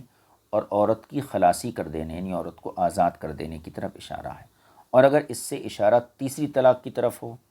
جس کی بنا اور جس کا دار و مدار اس روایت پر ہے جو حضور اکرم صلی اللہ علیہ وسلم سے مروی ہے، جو گزر چکی ہے، اگر تیسری طلاق مراد ہو جیسا کہ حدیث میں آیا ہے تو پھر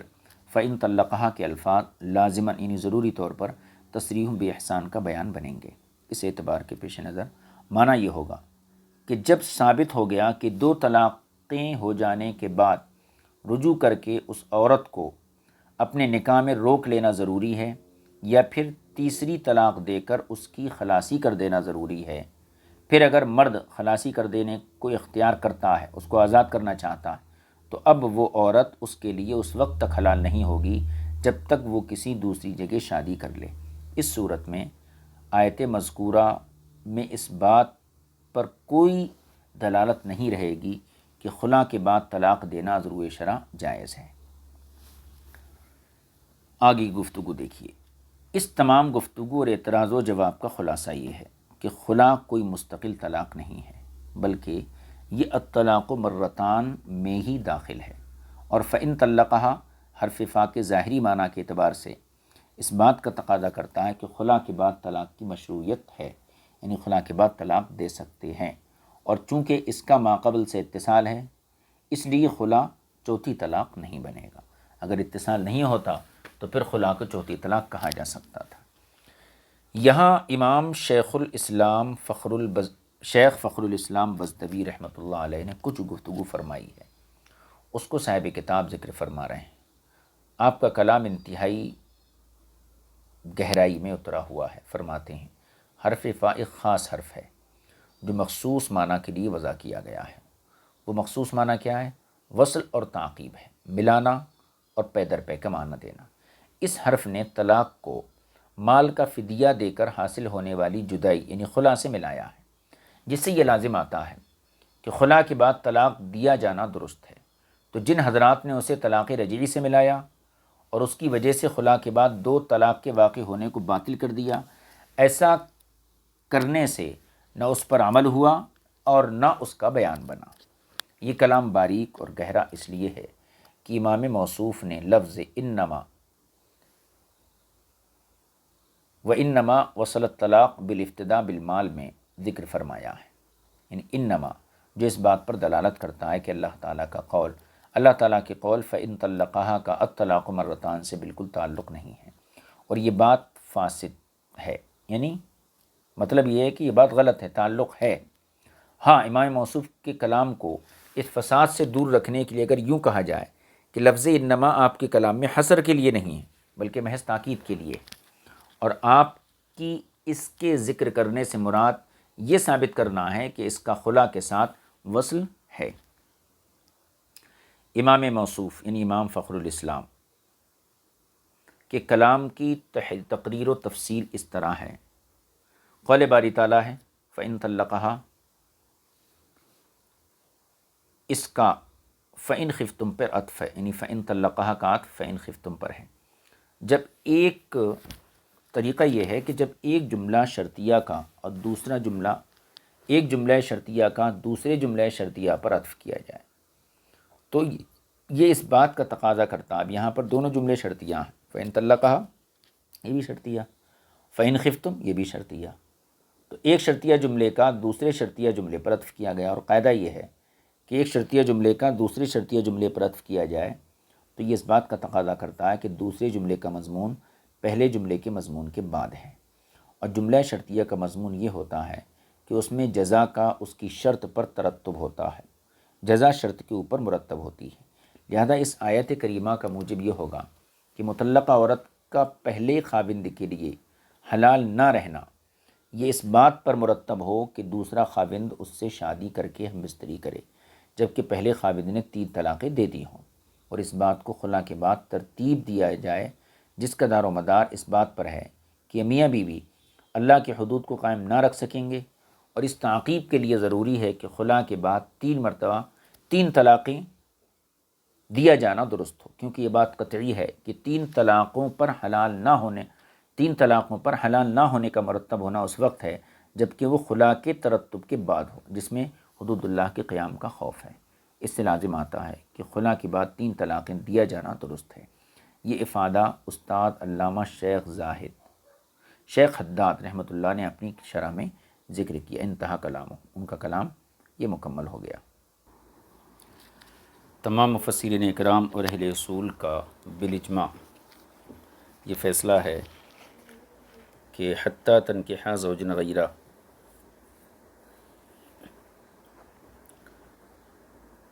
کے تحت اس کو ذکر فرمایا گیا ہے،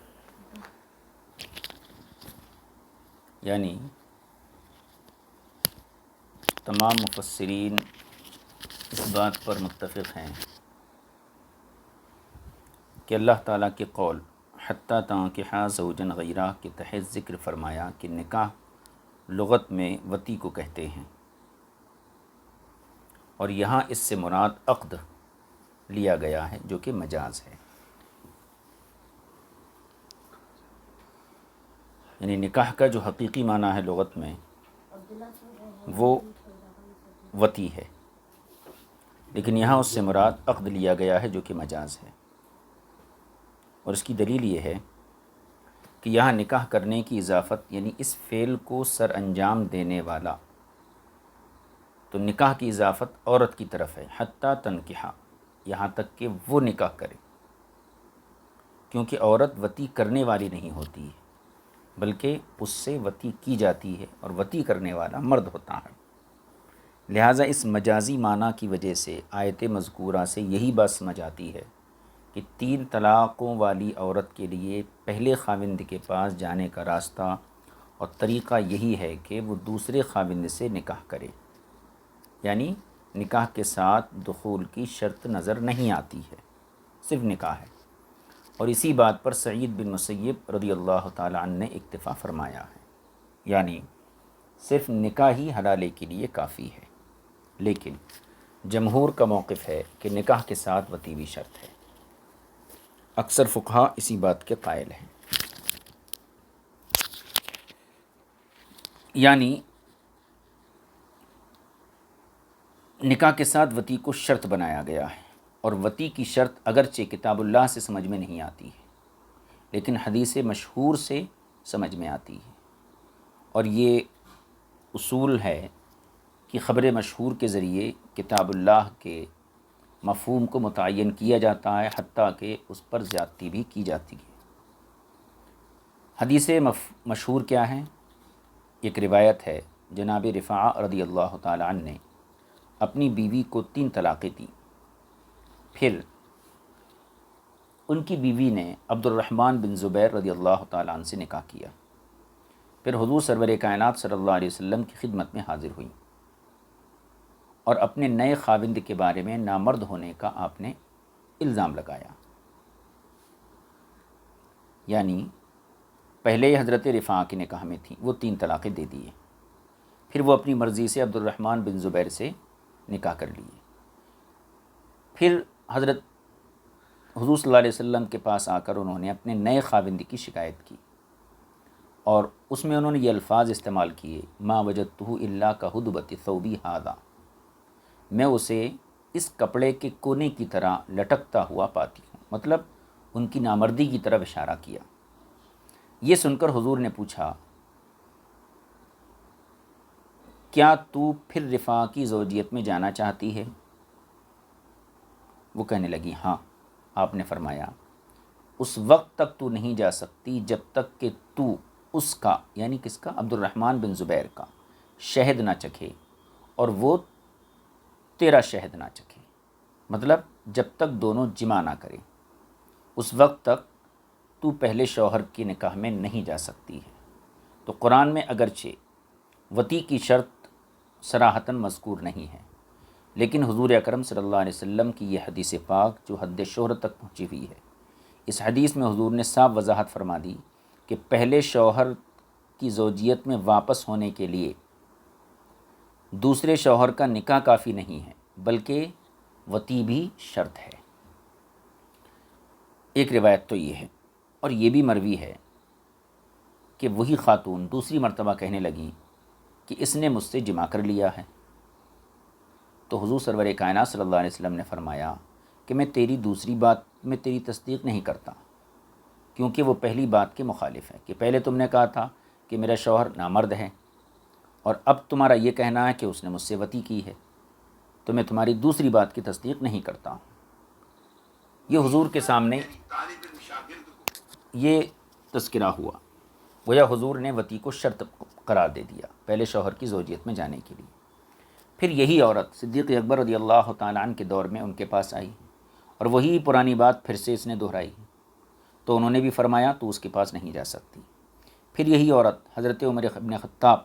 عمر فاروق رضی اللہ تعالیٰ عنہ کے دور خلافت میں ان کے دربار میں آئی اور وہی درخواست کی، جس پر آپ نے فرمایا اگر اب تو دوبارہ آئی تو میں تجھے رجم کرا دوں گا۔ اس طرح حضرت عمر رضی اللہ تعالیٰ عنہ نے اسے آئندہ کسی بھی خلیفہ کے پاس جانے کا راستہ بند کر دیا۔ تفسیر کشاف میں اسی طرح مذکور ہے۔ یہ حدیث حد شہرت تک پہنچی ہوئی ہے۔ اس حدیث کے ذریعے احناف وطی کی شرط لگاتے ہیں۔ بالجملہ اس آیت مبارکہ میں اس وقت قول باری تعالی حتی تنکح زوجا غیرہا میں اس بات کی دلیل ہے کہ نکاح عورتوں کی عبارت سے بھی ہو جاتا ہے، یعنی عورت خود ولی کے بغیر ایجاب و قبول کر لے تو نکاح جائز ہے۔ یہ مسئلہ بھی اس سے ثابت ہوتا ہے، یعنی عورت کو اپنے نکاح کے لیے ولی کی ضرورت نہیں ہے، کیونکہ نکاح کی اضافت یہاں اللہ عورت کی طرف کیا ہے، حتیٰ تنکح، یہاں تک کہ وہ عورت دوسرے شوہر سے نکاح کر لے۔ تو اس سے سمجھ میں یہ آتا ہے کہ عورت خود اپنا نکاح کرنے کی اہلیت رکھتی ہے، اس بات کی تصریح صاحب مدارک نے اپنی تفسیر میں کی ہے۔ چنانچہ یہ آیت کریمہ اس توجیہ کے لحاظ سے امام شافعی رضی اللہ تعالیٰ عنہ کے موقف کو رد کر رہی ہے، جو ان قریب ہم ذکر کریں گے، اور علامہ فخر الاسلام بزدوی علیہ الرحمہ کا بھی یہی مختار مذہب ہے۔ امام شافعی کا نظریہ یہ ہے کہ عورت بغیر ولی کے نکاح کرنے کا اختیار نہیں رکھتی ہے۔ اس آیت کریمہ سے ان کے مذہب کی تردید ہوتی ہے۔ چلیے آگے، یہ بھی کہا گیا ہے کہ آیت کریمہ میں تانکحہ اپنے اصلی معنی یعنی وتی پر ہے، یعنی نکاح کا اصلی معنی وتی ہے، کیونکہ قرآن میں کیا ہے؟ حتی تانکحہ زوجن غیرہ، یہاں تک کہ وہ دوسرے شوہر سے نکاح کر لے۔ تو ہمارا کہنا یہ ہے کہ یہاں تنکحہ یہ وتی کے معنی میں ہے۔ کیوں؟ اس لیے کہ آگے فرمایا زوجن، تو زوج تو ہوتا ہے نکاح کے بعد ہی، تو اس کا مطلب یہاں نکاح سے مراد وتی ہے، نکاح نہیں ہے۔ یعنی عورت نئے خاوند کو شادی کے بعد وتی کرنے پر قدرت دے، اور نکاح و عقد کا مفہوم لفظ زوج سے مستفاد ہوتا ہے، یعنی زوج اسی وقت کہا جائے گا جب کہ نکاح منعقد ہو گیا ہو۔ تو اللہ تعالیٰ فرمایا یہاں تک کہ وہ اپنے دوسرے شوہر سے نکاح کر لے، تو شوہر تو جبھی بنتا ہے جب کہ نکاح ہو چکا ہو۔ تو یہ پتہ چلا کہ نکاح یہاں پر اصلی معنی میں یعنی وتی کے معنی میں ہے۔ تو نکاح اور عقد کا مفہوم لفظ زوج سے مستفاد ہوتا ہے، زوج فرمایا اللہ نے۔ جب یہ معنی کیا جائے تو اب حدیث مذکور سے استدلال کی ضرورت نہیں رہے گی، یعنی ہم نے جو حدیث مشہور کو پیش کیا، تو اگر یہ توجیہ پیش کریں گے تو حدیث مشہور کے ذریعے استدلال کرنے کی حاجت نہیں رہے گی، بلکہ قرآن سے ہی یہ چیز ثابت ہو جاتی ہے کہ حلالے کے ثبوت کے لیے اور حلالے کے جواز کے لیے وتی یہ شرط ہے، نکاح محض کافی نہیں ہے۔ ہدایہ میں دونوں وجہ مذکور ہیں، تو معلوم ہوا کہ جب عورت دوسرے خاوند سے نکاح کرتی ہے تو صرف نکاح کی وجہ سے وہ پہلے خاوند کے پاس نہیں آ سکتی، بلکہ اس سے وتی کرنا شرط ہے۔ لہذا اگر دوسرا خاوند انین یعنی نامرد ہو اور عورت پہلے خاوند کی طرف واپسی کا ارادہ رکھتی ہے، تو اس پر لازم ہے، اس عورت پر، کہ وہ دوسرے خاوند سے تفریق کا مطالبہ کرے، اور تفریق یعنی جدائی کا، اور تفریق کے بعد تیسرے خاوند سے شادی کرے۔ یعنی اگر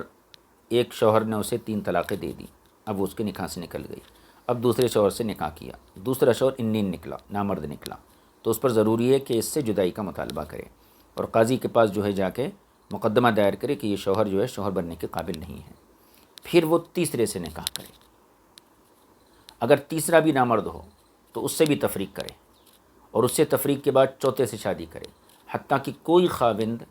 اس سے وتی کرے، تب جا کر یہ پہلے خاوند کے لیے حلال ہوگی۔ آگے فرماتے ہیں، اور یہ بات بھی قابل توجہ ہے کہ عورت اور دوسرا خاوند، عورت اور دوسرا شوہر، ان میں سے کسی کو بھی حلالی کی نیت سے نکاح کرنا درست نہیں ہے۔ یعنی ایک عورت ہے جس کو اس کے شوہر نے 3 طلاقیں دے دیں، اب کوئی آدمی تیار بیٹھا ہے اور حلالی کی نیت سے وہ نکاح کرتا ہے، تو یہ تو سراسر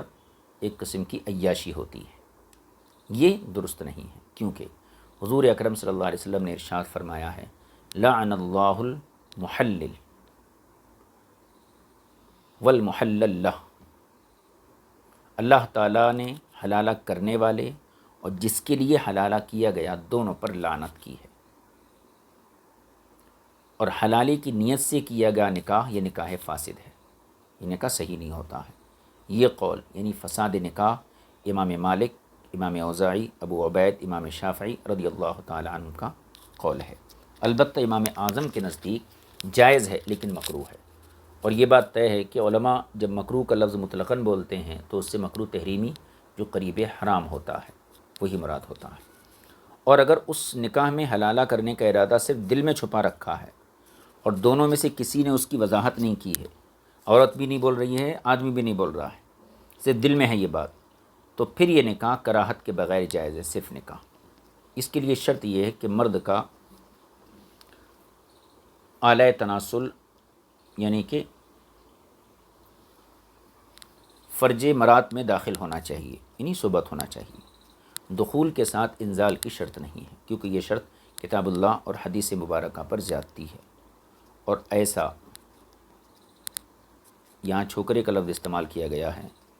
لیکن اس کو لڑکے سے تعبیر کیجیے۔ ایسا لڑکا جو قریب البلوغ ہو، بالغ ہونے کے قریب ہو، اس کا محلل بننا ممکن ہے، یعنی اس کے شادی کے بعد دخول کرنے سے حلالہ یہ ہو جائے گا۔ امام مالک رضی اللہ تعالیٰ عنہ البتہ اس کے خلاف ہیں۔ اور اگر کوئی لونڈی کسی آزاد مرد کے نکاح میں ہے، پھر اسے اس کے خاوند نے طلاق غلیظہ دے دی، یعنی لونڈی کسی اور کی ہے وہ، لیکن اس کا نکاح کسی آزاد مرد کے ساتھ ہوا تو اس کی بیوی ہو گئی، تو وہ آزاد مرد اس کو طلاق غلیظہ دے دیا، 3 طلاقیں۔ پھر لونڈی سے اس کے مولا نے وطی کر لی، اس کے آقا نے، کہ جب تک وہ کسی کے نکاح میں ہیں تو آقا اس سے وطی نہیں کر سکتا۔ اب وہ طلاق دے دیا تو آقا اس سے وطی کر لیا، تو اس صورت میں مولا کا وطی کرنا یہ حلالہ نہیں ہوگا، یعنی مولا یہ محلل نہیں بنے گا۔ صاحب ہدایہ نے اسی طرف اشارہ کرتے ہوئے فرمایا وَوَطِيُّ الْمَوْلَى لا يُحِلُّهَا عَلَى الزَّوْجِ الْأَوَّلِ لِأَنَّ الْغَایَةَ نِکَاحُ الزَّوْجِ، یعنی مولا کا اپنی لونڈی سے وطی کرنا اس لونڈی کو پہلے خاوند کے لیے حلال نہیں کرے گا، کیونکہ پہلے خاوند کے لیے حلال ہونے کی غایت اور انتہا تھی کہ وہ کسی اور سے نکاح کر کے وطی کی جاتی، اور لونڈی کے حق میں 2 طلاقیں وہی حکم رکھتی ہیں جو آزاد عورت کے لیے 3 طلاقیں حکم رکھتی ہیں۔ پہلے خاوند سے دوبارہ شادی کرنے کے لیے شرط ہے کہ اب انہیں باہم موافقت کا ظن غالب ہو، یعنی ایک عورت جس کو 3 طلاقیں ہو گئیں، کسی اور سے نکاح کر لی، اس سے وطی ہوئی، پھر وہ اور شوہر مر گیا یا وہ طلاق دے دیا، تو اب یہ عورت پہلے والے شوہر سے نکاح کرے تو اس کی شرط یہ ہے کہ ان دونوں کو صحیح زندگی گزارنے کا ظن غالب ہونا چاہیے۔ اگر ابھی بھی ان کی وہی کیفیت لڑائی جھگڑے ہیں اور ان کو اندازہ ہے کہ ہم زندگی نہیں گزار پائیں گے، تو پھر دوبارہ اس مرد سے نکاح نہیں کرنا۔ تو اب انہیں باہم موافقت کا ظن غالب ہو اور حسن معاشرت قائم رکھ سکیں، اچھی زندگی گزار سکیں، جیسا کہ اس کی شرط اس شرط پر اللہ تعالیٰ کا یہ قول دلالت کرتا ہے۔ تو یہ آیت کریمہ اس شرط پر دلالت کرتی ہے، ان ظنا ان یقیما حدود اللہ، یہ دلالت کر رہا ہے یہ قول اللہ تعالیٰ کا۔ رہا یہ کہ طلاق خلا میں اللہ تعالیٰ نے لب خوف اور یہاں زن ذکر فرمایا ہے، ایسا اس لیے کہا تاکہ اس طرف اشارہ ہو جائے کہ نافرمانی کا خوف خلا کو دعوت دیتا ہے، چہ جائے کہ حقیقت نافرمانی ہو، اور زن ایسا جو راجح و غالب ہو، یہ زوج اول کی طرف واپس جانے کے لیے لازم ہے۔ اس سے معلوم ہوا کہ یہاں زن اپنے معنی اور مفہوم پر ہے۔ زن سے مراد علم یقینی نہیں ہے، کیونکہ علم یقینی اس صورت میں خدا ہی کی شایع نشان ہے، یعنی آئندہ ہم کیسی زندگی گزار پائیں گے تو یقین تو کوئی بندہ نہیں کر سکتا، البتہ ظاہری حالات دیکھ کر ان کو ایک ظن غالب ضرور ہو جائیں گا کہ ہم اچھی زندگی کر سکتے ہیں۔ صاحب کشاف وغیرہ نے اس مقام پر ان حضرات کی تردید کی ہے جنہوں نے یہاں زن کی تفسیر علم سے کی ہے، اور یہ تفسیر امام زاہد رحمۃ اللہ تعالیٰ علیہ نے کی ہے۔ ان کا کہنا ہے ان ظنا کا معنی ہے ان علما، اسی وجہ سے انہوں نے زن بمعنی علم لیا، انہیں شرط کو ندب اور مستحب کے درجے میں لینے کی ضرورت پڑی، یعنی شرط کو مستحب کے درجے میں، مندوب کے درجے میں لینے کی ضرورت پڑی، جس کی مثال اللہ تعالیٰ کا یہ قول ہے ان علمتم فیہم خیرا، اور قادر مطلق باری عز اسمہ ہی حقیقت حال کا سب سے زیادہ علم رکھتا ہے۔ اس مقام پر ہمارے اور امام شافعی رضی اللہ تعالیٰ عنہ کے درمیان ایک مشہور اختلاف اور ہے، وہ یہ ہے کیا دوسرا خاوند پہلے خاوند کے لیے محلل ہے یا نہیں، یعنی دوسرا خاوند وہ عورت پہلے خاوند کے لیے حلال کرنے والا ہے یا حلال کرنے والا نہیں ہے۔ ہم احناف کا مذہب یہ ہے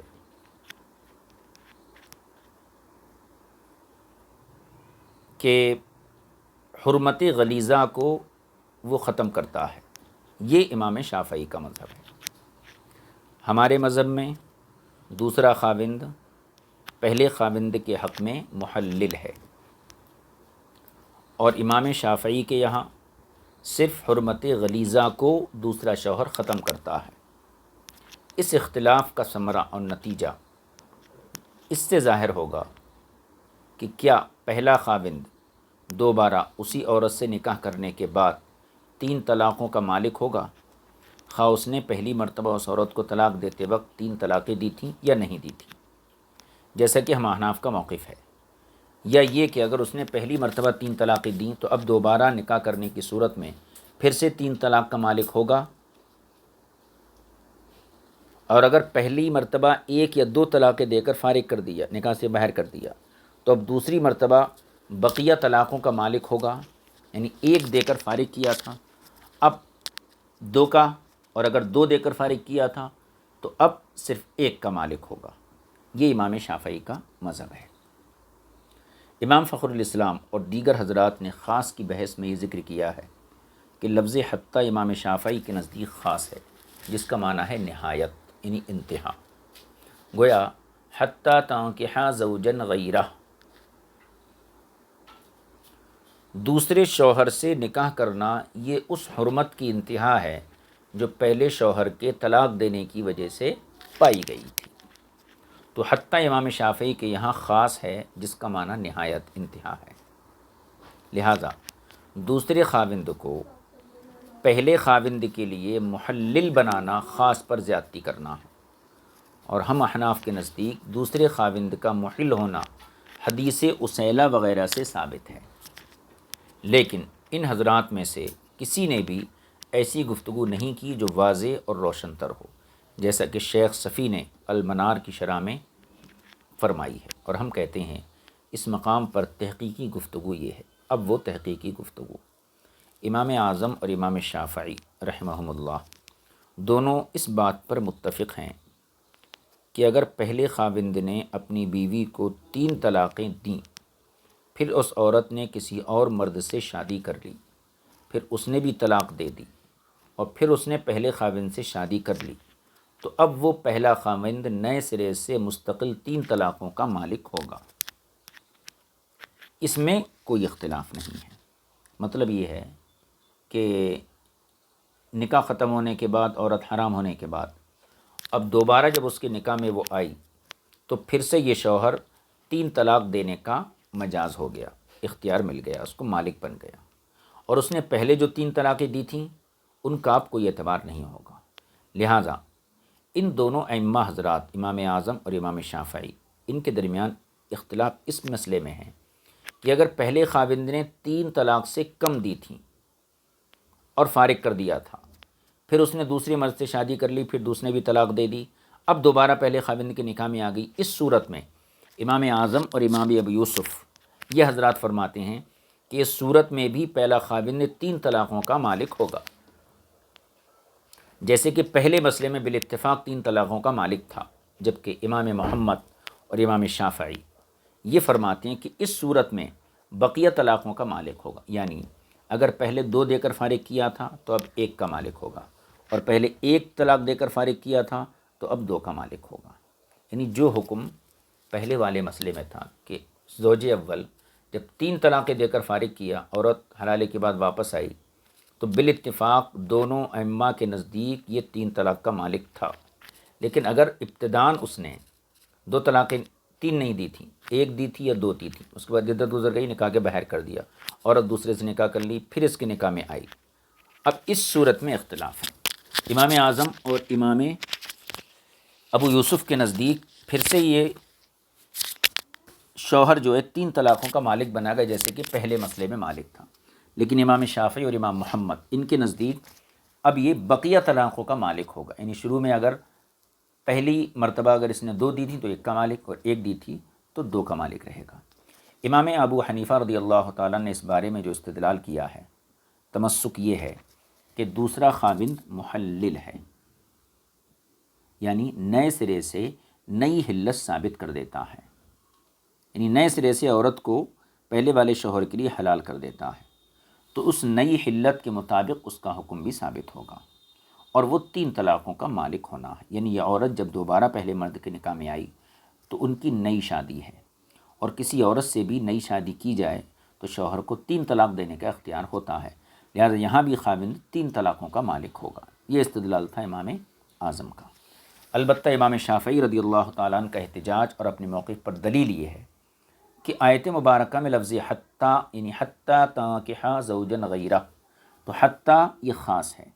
جس کا معنی مخصوص ہے، اور وہ ہے انتہا، غایت۔ لہذا مفہوم یہ نکلا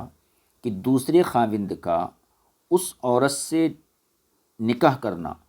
یہ اس حرمت غلیظہ کی انتہا ہے جو پہلے خاوند کے طلاق دینے کی وجہ سے آئی تھی۔ یعنی پہلے خاوند نے جو 3 طلاقیں دی تھیں، اس طلاق کی وجہ سے جو حرمت بیچ میں پیدا ہوئی تھی، اس حرمت کی انتہا یہ ہے کہ دوسرے شوہر سے نکاح کر لینا، تو حرمت غلیظہ کی یہ انتہا ہے، اور حرمت غلیظہ کی انتہا دوسرے خاوند کے ساتھ نکاح کرنے پر ختم ہو گئی، تو لفظ حتیٰ کا مخصوص معنی پورا ہو گیا، اور غایت کے بعد ما بعد میں غایت کی تاثیر ما بعد میں نہیں ہوتی ہے، یعنی جو انتہا ہے اس کی تاثیر انتہا کے بعد نہیں ہوتی، جیسے قرآن میں فرمایا گیا ثم اتموا الصیام الی اللیل، رات تک روزہ پورا کرو، تو رات کا آنا روزے کی انتہا ہے، مطلب رات آنے کے بعد اب روزہ نہیں رکھا جائے گا، تو کہنا چاہیے کہ انتہا کے بعد اس کا اثر نہیں ہوتا ہے، لہذا دوسرے خاوند کو محلل بنانا یہ کتاب اللہ پر زیادتی ہے، اور تم احناف کے نزدیک یہ زیادتی جائز نہیں ہے۔ پس جب دوسرا خاوند مغیّا کے پائے جانے کی صورت میں جو عدم حل ہے، حلت کا حکم نہیں ہے وہاں پہ، یعنی 3 طلاقوں کی صورت میں محلل نہیں، تو ان سے کم طلاقوں میں اس کا محلل نہ ہونا بطریق اولا ثابت ہوگا جہاں مغیّا معدوم ہے۔ اس کا جواب علماء احناف نے یہ دیا ہے کہ دوسرے خاوند کے لیے محللیت یعنی نئے سرے سے نکاح کو ثابت کرنے والا ہونا، یہ مسئلہ قرآن سے ثابت نہیں ہے، حدیث اسیلہ سے ماخوذ ہے، حتیٰ تنکیہ زوجن غیرہ سے اسے اخذ نہیں کیا گیا ہے۔ اگر قرآن کی اس آیت سے اس مسئلے کو ثابت کیا جاتا جب یہ اعتراض برابر ہوتا، لیکن اس مسئلے کا استنباط حدیث اسیلہ سے کیا گیا ہے، اور حدیث اسیلہ اپنی سند کے اعتبار سے حد شہرت تک پہنچی ہوئی حدیث ہے، لہذا اس کے ذریعے کتاب اللہ پر زیادتی کی جا سکتی ہے، اس کے ذریعے کتاب اللہ پر زیادتی کی جاتی ہے۔ اس کی تفصیل یہ ہے کہ روایتوں میں آتا ہے کہ حضرت رفاع رضی اللہ تعالیٰ عنہ کی بیوی حضور سرور کائنات صلی اللہ علیہ وسلم کی بارگاہ میں حاضر ہوئی اور کہنے لگیں یا رسول اللہ،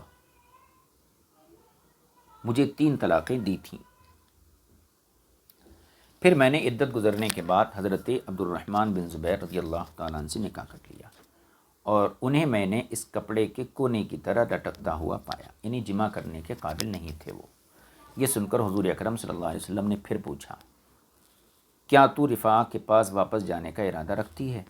کہنے لگیں ہاں۔ آپ نے ارشاد فرمایا نہیں،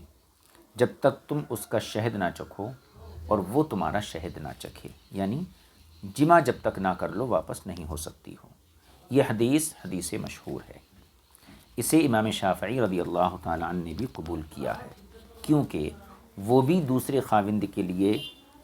دخول کی شرط لگاتے ہیں جس کا کتاب اللہ میں ذکر نہیں، بلکہ اس حدیث سے وہ ثابت کرتے ہیں۔ کیونکہ قرآن کریم کی نص فقط نکاح اور عقد کے بارے میں ہے، جس کی دلیل یہ ہے کہ آیت میں نکاح کی اضافت عورت کی طرف کی گئی ہے، اور عورت واتی ہونے کی صلاحیت نہیں رکھتی ہے، یعنی عورت واتی ہونے کی صلاحیت نہیں رکھتی ہے، یعنی وہ وتی کر نہیں سکتی، وہ موتوع یعنی اس کے ساتھ وتی کی جاتی ہے، بلکہ واتی مرد ہوتا ہے اور عورت موتوع ہوتی ہے، اور کتاب اللہ پر خبر مشہور سے زیادتی کرنا بالاجماع یہ جائز ہے۔ بالاجماع کا مطلب احناف اور شوافع اور دیگر ائمہ کے نزدیک بھی یہ چیز جائز ہے۔ پس حدیث مذکور جو عبارت النص سے وتی کے شرط ہونے پر دلالت کرتی ہے، یعنی پیچھے جو حضرت رفاع والی حدیث گزری ان کی بیوی کی حدیث، اس حدیث میں عبارت النص کے طور پر، عبارت النص کہتے ہیں وہ کلام جس مقصد کو بیان کرنے کے لیے لایا جائے اس مقصد کے اندر وہ کلام عبارت النص ہوتا ہے، یعنی اسی چیز کو بیان کرنے کے لیے لایا جائے، تو عبارت النص سے وتی کی شرط ہونے پر دلالت کرتی ہے، اور وہی حدیث اشارت النص سے دوسرے خاوند کے محلل ہونے پر بھی دلالت کرتی ہے، کیونکہ حضور سرور کائنات صلی اللہ علیہ وسلم نے ان تعودی فرمایا، یعنی اتریدین ان تعودی الی رفاع، اس کی جگہ آپ نے ان تنتہی حرمتک نہیں فرمایا، اور تعودی عود سے مشتق ہے جس کا معنی ہے پہلی حالت پر واپس آ جانا، اور یہاں پہلی حالت یہی ہے کہ عورت پھر سے 3 طلاقوں کی حقدار، پہلی حالت یہی ہے کہ پھر سے پہلی مرتبہ کی طرح 3 طلاقوں کی ملکیت ہو جائے، اور دوسرا خاوند مکمل طور پر اسے پہلے کے لیے حلال کر دے، لہذا وتی حدیث مذکور سے اپنی صفت سمیت ثابت ہے، لیکن تم یعنی شوافے آپ لوگ وتی مانتے ہو اور اس کے وصف کو باطل کر دیتے ہو، اور وصف کا ابطال آیت کریمہ کے ظاہر پر نظر ڈال کر کرتے ہو۔ اسی طرح محللیت حضور کے قول مبارک لعن اللہ المحلل والمحلل لہ سے بھی بطور اشارہ ثابت ہو رہی ہے کہ دوسرا شوہر محل ہوتا ہے، کیونکہ یہ ارشاد مبارک ثابت کر رہا ہے کہ دوسرا خاوند محلل ہے، اگرچہ حدیث مذکور محلل پر لعنت کے لیے ارشاد فرمائی گئی ہے۔ یہ ایسا ہے، حضور نے ایک کام سے منع کیا، ٹھیک ہے، تو منع کرنے کا مطلب یہ ہے کہ یہ کام مت کرو، یہ مطلب نہیں ہے کہ وہ کام ہوگا ہی نہیں۔ اب کوئی شخص کسی کو پتھر مارتا ہے تو پتھر مارنے سے حضور نے منع کیا ہے، لیکن یہ مطلب نہیں ہے کہ پتھر بھی مارا جائے اور سر بھی نہ پھوٹے، ایسا نہیں ہو سکتا۔ تو حضور نے حلالہ کرنے کی نیت سے نکاح کرنے والے کو منع کیا ہے یہ کام نہیں کرنا، لیکن اگر وہ کر لیا تو اس کا مطلب یہ ہے کہ وہ محل تو ہو گیا۔ تو ایسا ہی ہے کہ جیسے سود کا مال مت کھاؤ، اگر کوئی کھا لیا تو پیٹ تو بہرحال بھریں گا اس کا، ایسا تو نہیں پیٹ نہیں بھریں گا۔ تو غذا کا جو فائدہ ہے وہ اس کو بہرحال ملیں گا، لیکن وہ عمل کرنا وہ اس کے لیے گناہ ثابت ہوگا۔ تو جب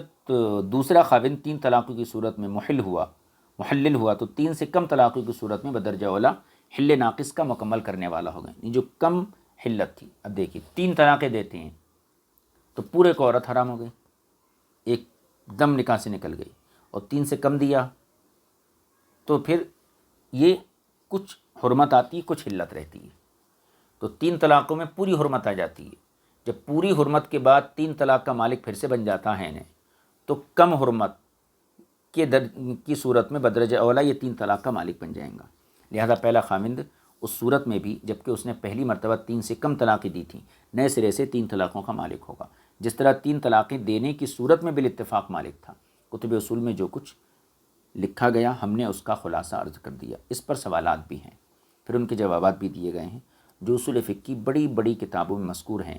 اس مختصر میں اس کا وارد کرنا یعنی ذکر کرنا یہ زیب نہیں دیتا ہے۔ یہ مسئلہ الحمدللہ مکمل ہو گیا، اور اس میں طلاق رجعی، خلا اور طلاق مغلظہ یعنی طلاق غلیظہ، ان کے احکام، حلال کے احکام بڑی تفصیل کے ساتھ اور اصول قواعد کی بحث بھی صاحب کتاب نے بہت عمدگی سے کر دی ہے۔ اب انشاءاللہ آئندہ جو مسئلہ رہیں گا وہ 29 نمبر ہے، عدت کے دوران رجوع کرنے کا بیان، کہ دوران عدت مرد اپنی عورت سے رجوع کر سکتا ہے نہیں۔ ان مسائل کو آئندہ سبق کے ضمن میں انشاءاللہ تعالی ہم پڑھیں گے۔ وصلی اللہ علی نبی الکریم و آلہ و صحبہ اجمعین، والحمد للہ رب العالمین۔ السلام علیکم ورحمۃ اللہ۔